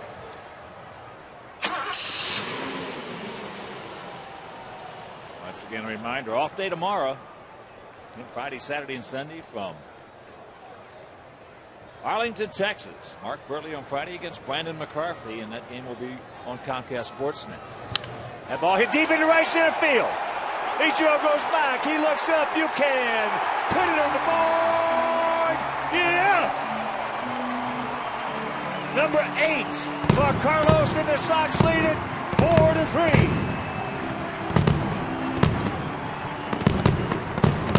That's a fastball he was looking for. He got it out away, and he untied it. After a couple of sliders that missed, he had to come with the fastball, and that's a first run driven up by Kelly. And the fourth drive of the game is none other than Carlos Quentin, who went against the traffic, as they say. There's a strike to Jermaine. Jermaine 0 for 3. Last time up with the bases loaded. Went out deep to right center field. It appeared when he hit it, it was going to be out of here, but it got out there and died. Well, unlike some guys who, when you hit them, they get mad. You hit Carlos, he gets even. That's out of play right side. So the count 1-2. Well, he's used to being hit 42 times one year, which is unbelievable in the minor leagues. 42 times. If you stand on top of the plate and you don't give any ground at all on anything, you're going to get hit. That ball hit deep. Valentin back at the fence, looks up. You can put it on the board. Yes! Back-to-backs by Quentin and Dye, and the Sox lead it 5-3. Mercy.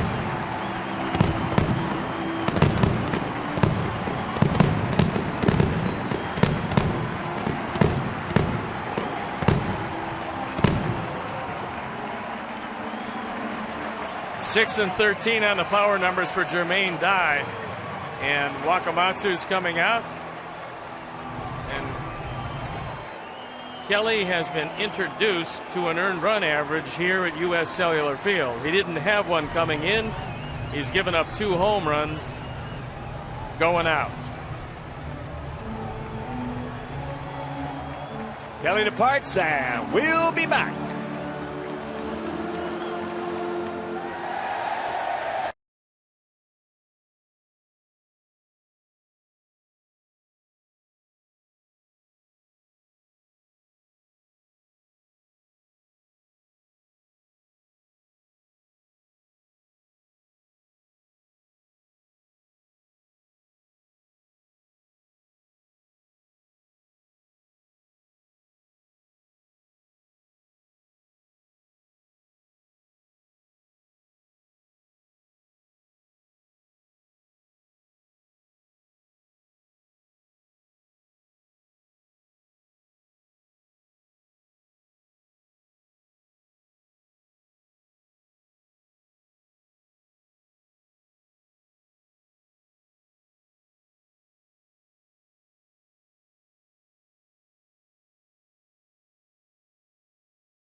Back fashion. Took one to left center field. Kelly, who saw a fastball go out of the park off the bat of Carlos Quentin, threw another fastball to Jermaine Dye, and this one drove him out of the game. So that'll bring in David Aardsma. 2.08 ERA, on for the 9th time. He has 3 saves, only given up 2 hits in 8 2/3 innings. And Paulie fouls first pitch back from the 27-year-old right-hander. Konerko 1 for 3 with a run scored. Started off at 2-run 6th with a base hit to center. For 27 years old, David Aardsma's been around.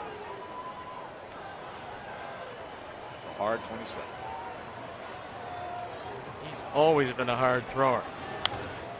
And that's out of play. That one at 93. Yeah, David has always been able to rush it up there. But it doesn't make any difference how hard you throw it if you're going to be 2-0-3-1, which a long time, that was his MO. 2-0-3-1. And if you can't show these guys you can get a breaking ball over. But again, being 27 years old, he's still got, barring injury, a long time to go. Well, he's always had some problems getting that secondary pitch over the plate. Basically, one-pitch pitcher. His stuff has been real good since the day that he got into professional baseball. And that was with San Francisco in 2004. Good eye right there.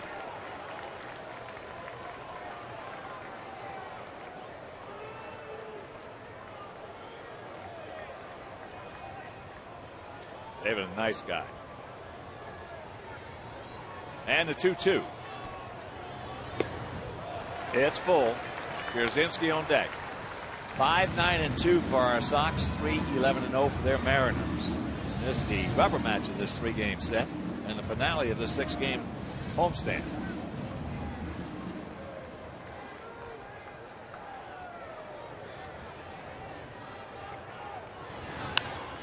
That's into center field. That's a can of corn.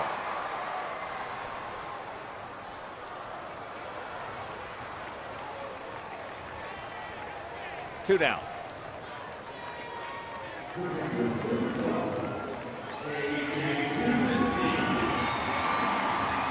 Here's AJ. He is 2 for 3, a homer and a single. He scored twice.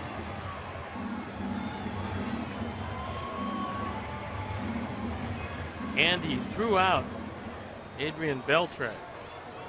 First time Beltre has been thrown out this year.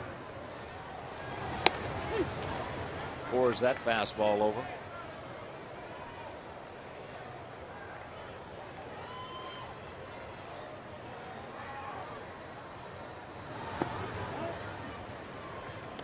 Yeah, Alexei's going to have to watch that. You got to make sure those guys are going to go head first. Next time Beltre goes in there, he's not going in head first. You see so many guys, Hawk, and I don't know when it really became disproportionate as far as head first as opposed to feet first.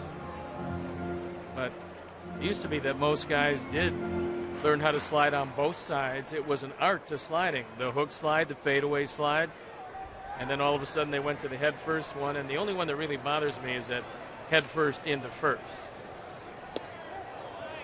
But I will tell you that I've played with a lot of catchers. One of them played right here in Eddie Herman. If you came home in a head first slide, he would bury you at the plate. You got to be nuts to slide head first in. Mike Scioscia was another guy. He went in head first. You were like a lawn dart. And there's a base hit. Well, these guys today they're much more. They have a bigger repertoire of slides than we did. We were basically hook slide right, hook slide left, a little pop-up slide. And that was basically it. Very seldom head first. Our managers told no head first, especially guys who were home run hitters. No head first slides. Then in the middle to late 70s, you started seeing more guys. Actually, Pete Rose was the first guy to really put the head first. I was going to say, but he used to dive. Yeah. I mean, you got pictures of Pete Rose. That's where hard on the cup. Where he's about a foot and a half off the ground. But he was actually the first one that started going head first into bases. In the mid 70s, late 70s, you started seeing more and more guys slide head first. And then you started to see them slide head first into first. Yeah, that creates a lot of injuries. As there's a strike. Betterman had a big double last inning. And he was none too happy with that call by Tim Shida, as that ball seemed to dive low and away. And Aardsma got the benefit of the call. But we're seeing slides today in baseball that are so creative, it's unbelievable.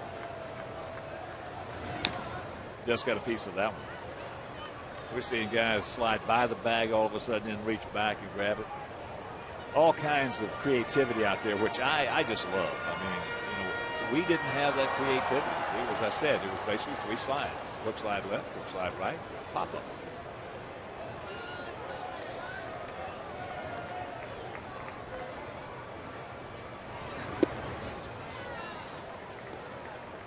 Two out. 1-2 the count.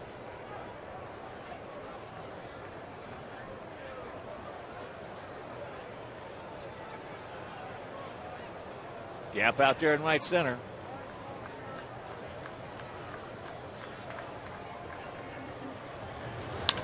And that's a base hit.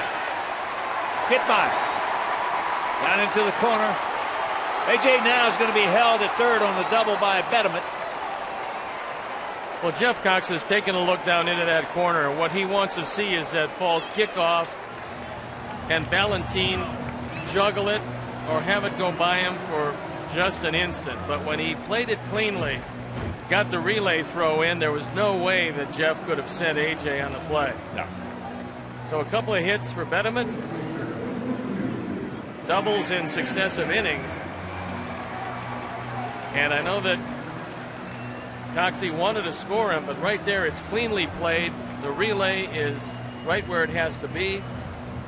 And he had to hold A.J. at third. So here's Brian Anderson. He is 0 for 2. He walked his first trip.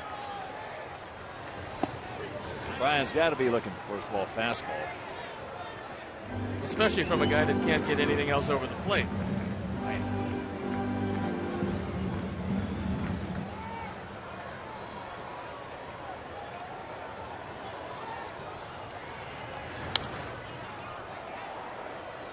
Hardy right there in the count 0-2.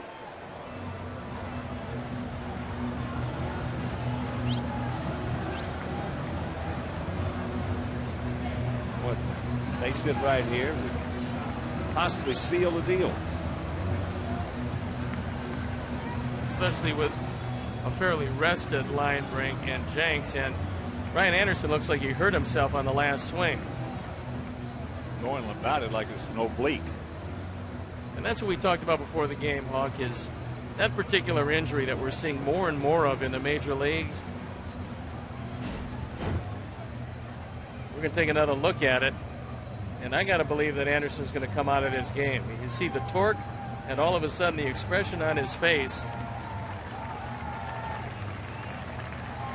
You told me when that happened to you that you had it for a long time. I had it for almost 6 years, and it hurts. I mean, you can't take anything. You can't take cortisone. You can't take anything for it. I had it even after I got out of baseball, after I retired. And then Johnny Bench, one day, we were in Pittsburgh playing in a golf tournament, at Mario Lemieux's tournament, and I was going to withdraw. I just couldn't swing the club. So Johnny said, "What's wrong?" I said, "My oblique's killing me." He said, "Well, I've had a bad oblique." He said, "I take these magnets." He said, "Wait here." He went back to his room, came back with some magnets. We got to the golf course, and he put some magnets on my side, my oblique. I hit about 30 or 40 practice balls, played 18 holes, and hardly felt this thing. It was amazing. Well, why don't you rush those magic magnets down to Ryan Anderson, but keep him away from Josh Hamilton. They can't hurt. Put it that way. I figured no, of course not. Cannot hurt. So here's Jerry Owens to hit with an 0-2 count. In a tough situation coming in. It's tough enough to hit in this league, but you come in 0-2, it's a little tougher. Why not free will it? You got nothing to lose right here. It's true. Look, fastball. He does. Right side. And that'll do it. But back-to-back homers by Quentin and Dye. And we'll go to the 8th. It is 5-3 Sox.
Takes first pitch strike.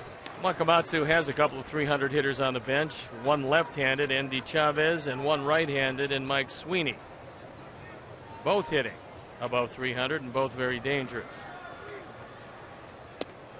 Breaking ball, no. 1-1 the count to Valentin. He's 2 for 8 in the series.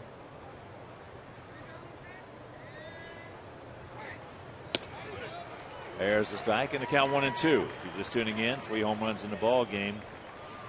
All by our guys. One by AJ in the second, then back-to-backs by Quentin and Dye in the 7th.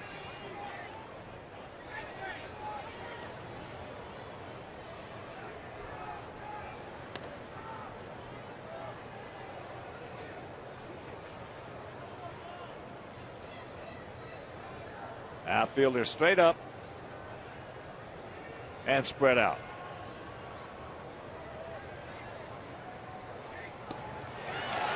He gone. 1 out. On Sunday, May 10th at 1:05, when the White Sox take on the Rangers, first 10,000 ladies receive a pink White Sox drawstring bag from Walgreens and the American Cancer Society. For tickets, call 866-SOX-GAME or visit whitesox.com. Here's Johnson.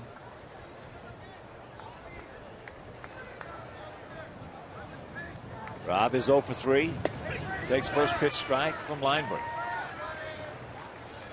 D-backs now leading the Cubs 4-0, top of the 4th in Phoenix.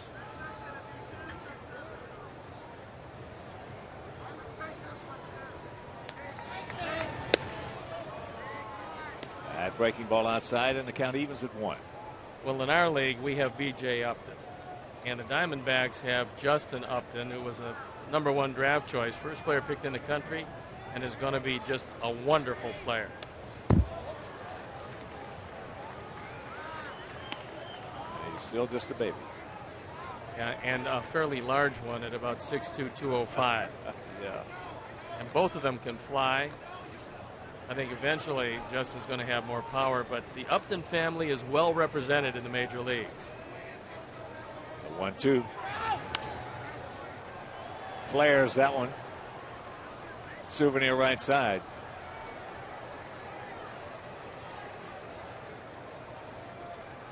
Tonight, later on, Tampa Bay at Minnesota. I like to see those Twins lose whenever they get a chance, because Joe Mauer's coming back here in a couple of days. That's foul. Well, there's still, I said it in spring training, there's still the team that I'm really concerned about. They just don't beat themselves very often. Play good, solid baseball. They have a terrific outfield. They certainly get enough hitting, and with Mauer back and Morneau, they're tough.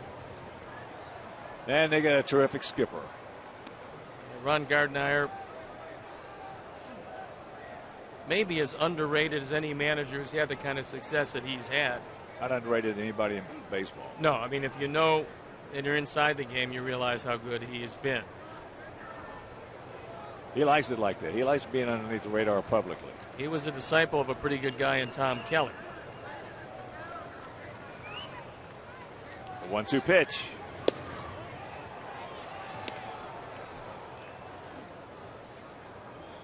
And that new GM, Billy Smith, had a pretty good mentor as well. Terry Ryan. Terry Ryan. Yeah, one of the best, and still is a terrific baseball man.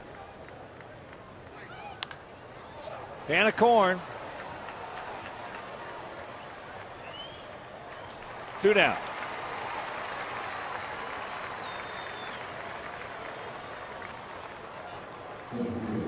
That'll bring up Franklin Gutierrez, who has singles. Then he was robbed of a base hit on a beautiful catch. Beautiful catch by Jermaine Dye. And he grounded to short. Gutierrez, one of 11 new Mariners this year, as they had a tremendous amount of turnover, as you would expect from a team that had the kind of year that Seattle had last year.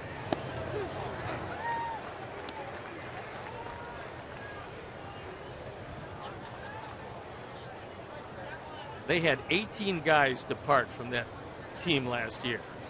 18 of them. Whew.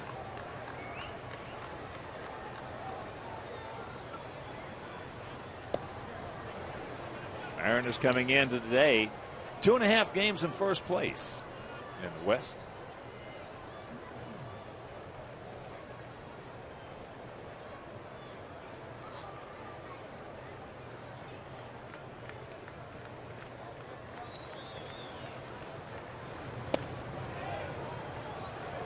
And the count 2-1.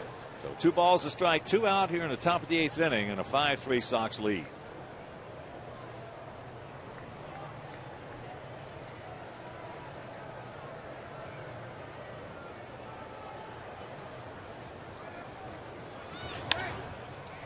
That's into right field. Jermaine, no, can't get there.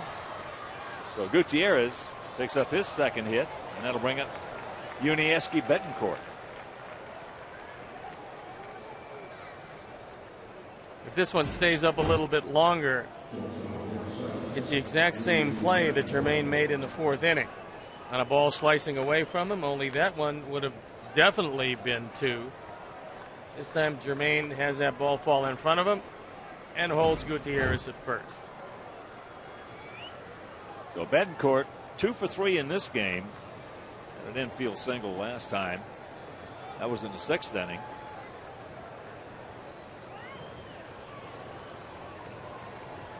He's 6 for his last 8. He was 4 for 5 in game 2 of that doubleheader last evening. Well, a man that is a Hall of Famer, Jim Palmer, told me that when a long ball can tie you or beat you late in the game, keep the ball away, and if a guy's going to hit it, make him hit it to the opposite field. It's probably a good thing with Betancourt. With Betancourt it is. With other guys, no, it's not anymore. That culture has changed as well. When Jim played, and we played against each other, you usually had 1, maybe 2 guys in the lineup that could go opposite field.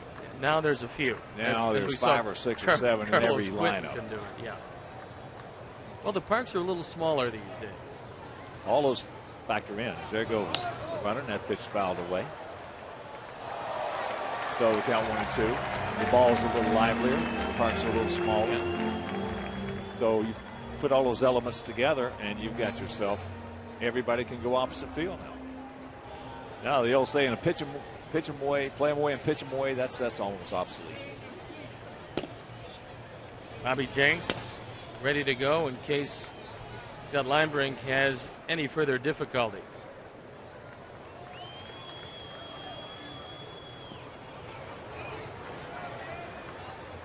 There was the attempt at a wipeout pitch, and now AJ, I think, who took that one off the wrist, is going out there, and he's not feeling too good right now. So Tim Sheeta comes out, take another look at it. Does a nice job of blocking this ball. Well, it wasn't exactly the wrist. Well, if AJ walks out there, he's hurt. Yeah. There is no ham in him in that respect. There's plenty in other respects, but not in that respect.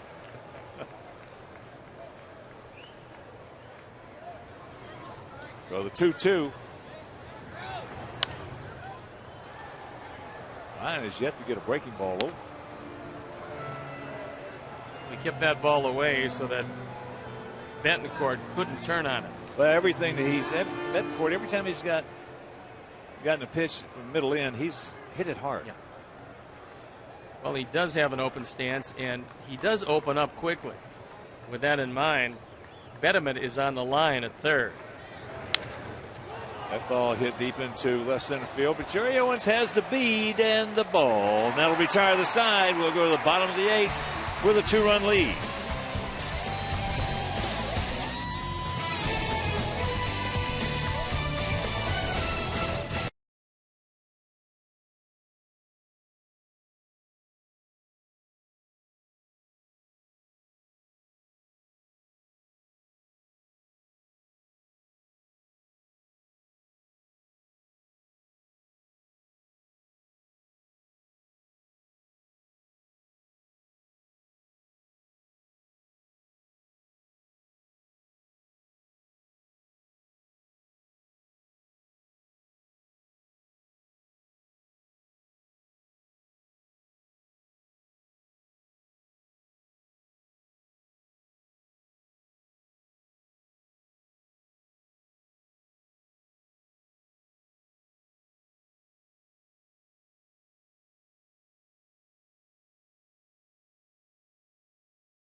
Sox lead by a pair, looking for more here in the bottom of the 8th inning. And Lowe doesn't have a record. He does have a 3.68 ERA. He's on for the 9th time. 7 in the 3rd innings. He's walked 3, fanned 6, a couple of wild pitches. And Alexei Ramirez, who's had a very good day, is going to lead it off. 2 for 2 with a sacrifice fly.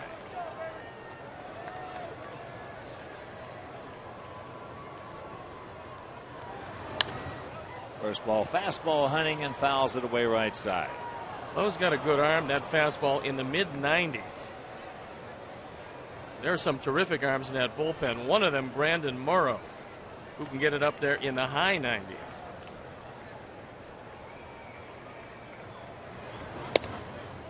That's low and away to even the count at 1.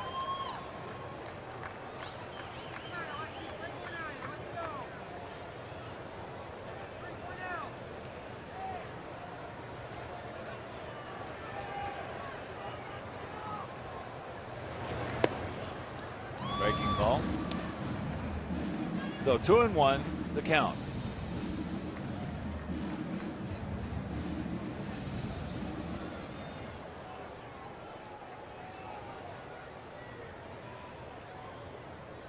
Right here, Alexei. Good rip. Good rip.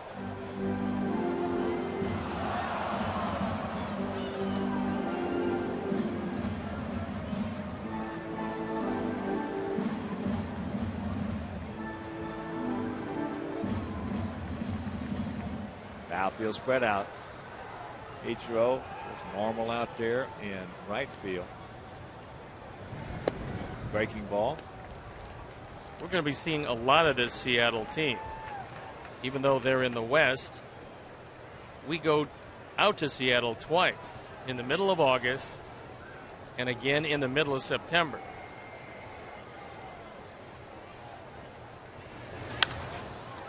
That fastball is lined into the seats in right field. Well, I tell you what, that does not break my heart. I love Seattle. Seattle's a beautiful city. And if I was still pitching, I would love to pitch in that ballpark. Oh, yeah. Ball 4 base hit right here, Lexi. And that's ball 4. So the leadoff walk. Let's put another point or 2 on the board, and that'll bring up Lillibridge, who is 1 for 4. Well, Lowe's now walked 4 in 7 in the 3rd innings. That particular number not going to ingratiate you to any manager. Should be a good bunt situation here. You would think. You certainly would. Now we'll see if Brent, if he does get it, can get it down. To do that, you got to keep the head of the bat up. He has a tendency to pop it up. Outfield really spread out. Ichiro shortened up a little bit out there and right. And Beltre in on the grass and off the line at 3rd. Lillibridge back in the 3rd inning, put down a good bunt, but Beltre made a good play. Squares the bunt, takes the ball. It's interesting how many position players especially will find it a lot easier when they're bunting for a base hit than when they're called upon to bunt and they have to sacrifice. And also, many of them have a preference. They can bunt it to 3rd, but they can't bunt it to 1st, or just the opposite. Well, it's a lot easier. I never bunted much, but I've talked to a lot of guys who are good bunters. I mean, some of the best. For a right-handed hitter, for most guys, it's a lot easier to bunt the ball down to first base. Now, some guys, the minority, so to speak, they like to go down to 3rd base. Well, the guys I think who like to bunt it to 3rd are guys who would prefer bunting for a base hit, because you don't have to square around to do that. Well, I'm just talking about strictly on sacrifice. Yeah. No, but I mean, guys will use the same technique that they use to bunt for a hit when they're called on to sacrifice. Don't help him out. 2-0 the count. especially when a guy's having all kinds of trouble. Now Beltre comes out. He wants to have a word with Lowe. I'm going to suggest to him that he get one in the zone, that this guy is trying to help you out by making an out. And to this point, you're not giving him an opportunity. I was thinking about some of the outstanding bunters that I've seen over the years. And the count 3-0. Attaboy. Rod Carew could just bunt it like he was playing horseshoes. Jim Fregosi was a terrific bunter. Carew did something that I've never seen lefties do except Mickey Mantle. 2 strikes, left-hand pitcher, he'd bunt for a base hit. There's a strike. Just does catch the outside corner, so a 3-1 count. Yeah, Mickey, he only did that in a big ball game. And he would lay it down, and if it hit the ground, chances were he was going to beat it out. There goes Alexei. There's a swing and a miss on that pitch, which was outside the zone. So he steals the base. He is now 5 for 5 in that category. Take another look at it, and this one hop throw allowed Alexei to steal it, because when the ball bounces, most fielders have to come up with it to catch it. Excuse me, he's 5 for 6. He got caught in the second inning. That's when Johnson went 2 in a row. But right there, Brent just swinging at ball 4. It creates a different inning.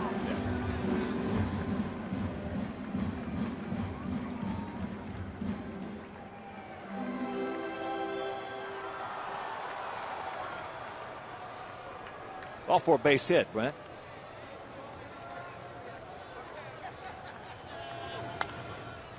He's cutting and slashing up there, battling it. Well, he's trying to hit the ball to right field. I'm not sure if it's by design, because this guy's thrown in the mid-90s, so sometimes that's the best you got. I think that's. He's just having trouble getting there. Well, when you're a little tardy on your swing, you can always say, yeah, I was trying to do the right thing.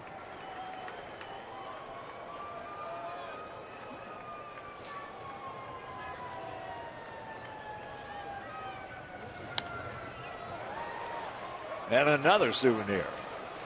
And Johnson's going to go out there and talk with Lowe, because Ramirez is getting a tremendous lead at second base and looked like he was going to try to steal third. And I think that's what Johnson is telling him.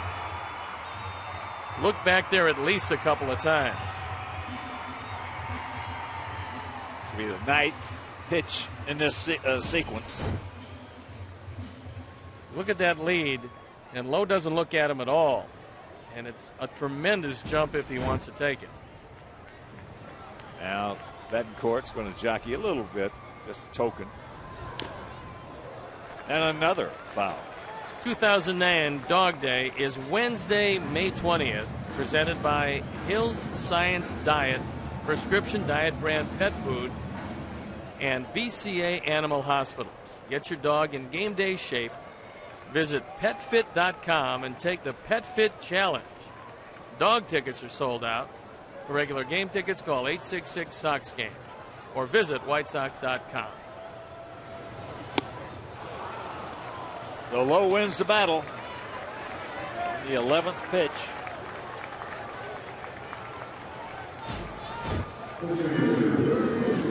Brent swung at 2 pitches out of the zone in that sequence. That one too close to take, and too quick to catch up with upstairs.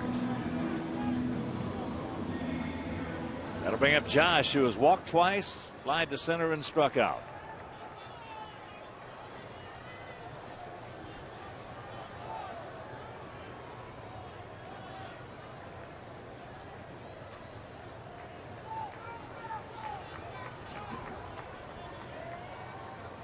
Long look in by Mark Lowe. And that one at 95.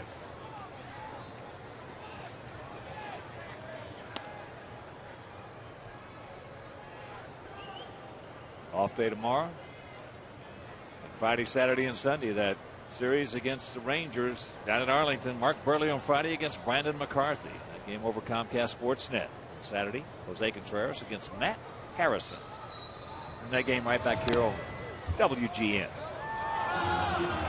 Finale of that series, Johnny Danks against Kevin Millwood. That will be Sunday night over ESPN. As long as the Angels keep struggling, I'm going to give those teams in the West a little more confidence. Although at the end of the day, you'd have to figure the Angels are going to work things out and jump up and win that division. Ball gets away from Johnson, so Alexei now in the third base with one down, but the count 1-2. I think Johnson felt that he should have been able to block this one. Right through, in hockey parlance, the 5-hole. Congratulations to the Blackhawks. As Hobby Bullen covered up that 5-hole rather nicely. Covered up everything there was to cover up. Especially in that final game. So now they bring the infield in. Come on, Josh. Play a little pepper right here. 2 down.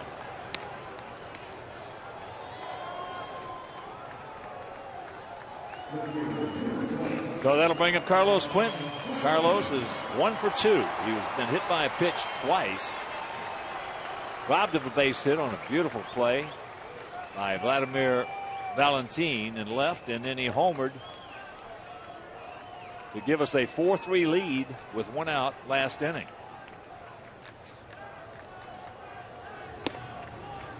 A little high. Sometimes you get lucky because you hang a slider and it hangs so high that the hitter just doesn't offer at it.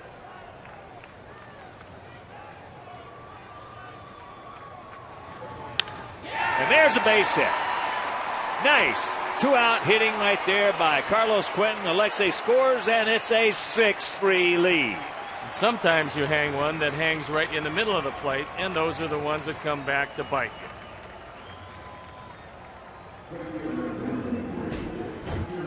Carlos has driven in 16, and it's the second of 2 sliders. The first one he hung, that one he rolled, and the end result is a 3-run lead. Here's Jermaine. He homered last inning behind Carlos. Jermaine now 6 homers, 13 RBIs. Also, if you're just tuning in, AJ got us on the board in the second with his second homer of the year, 100th of his career.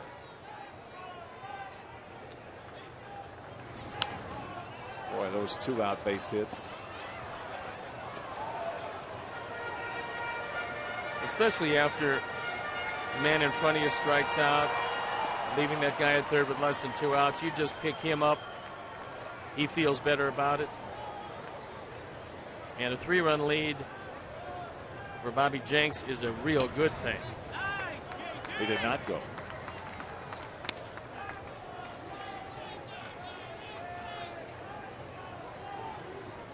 Two and 1 the count to JD.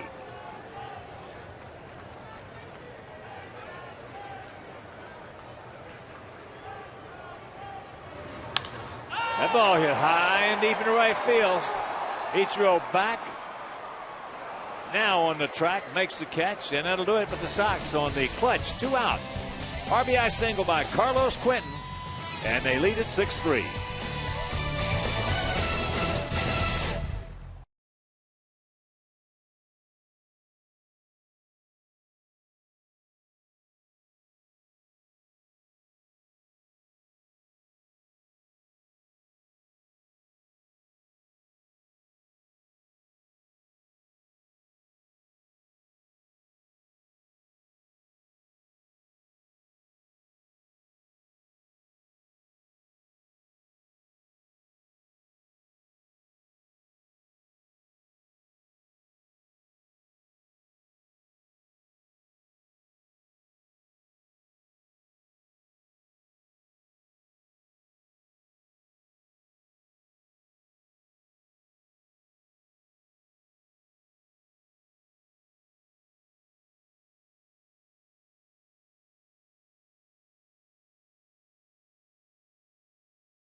Comes into this one looking for save number 5. He saved the opening game of the series. He's 0-1, ERA 2.57, on for the 8th time. And he's got to go right to the top with Ichiro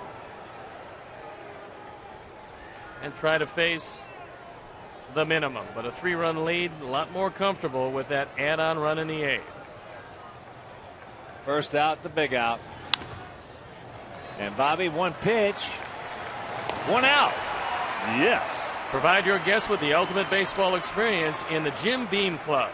This all-inclusive premium seating area, located behind home plate, features a Levy Catering pregame buffet, open bar, in-seat food and beverage menu, premium reserve parking, and much more. Call 312-674-1000 or visit whitesox.com/Jim Beam Club.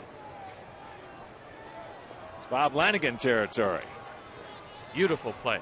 Oh, yes, it is. And there is first pitch strike to Lopez. Jose is 2 for 4.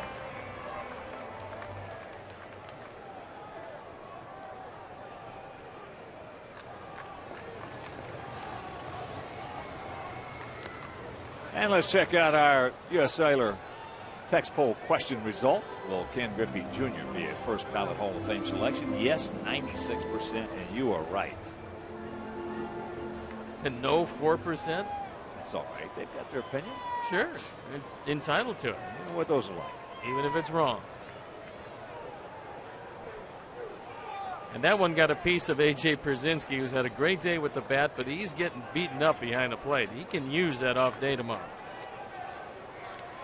He got him right on the forearm. That ball into right center field. That's a can of corn. And 2 down.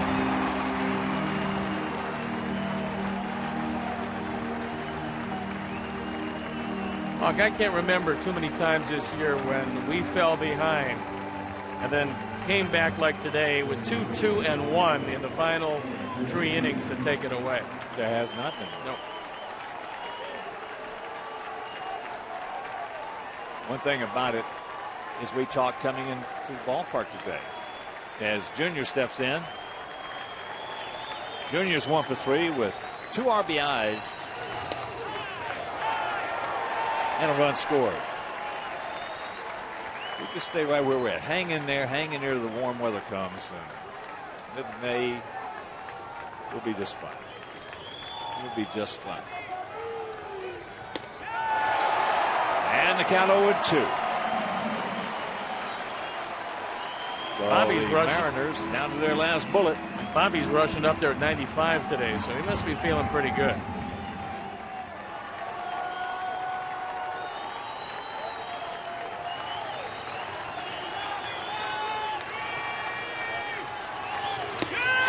Gone, and this ball game is over. So the Sox in the rubber match of this 3-game set against the Mariners, the first place Mariners win it 6-3, and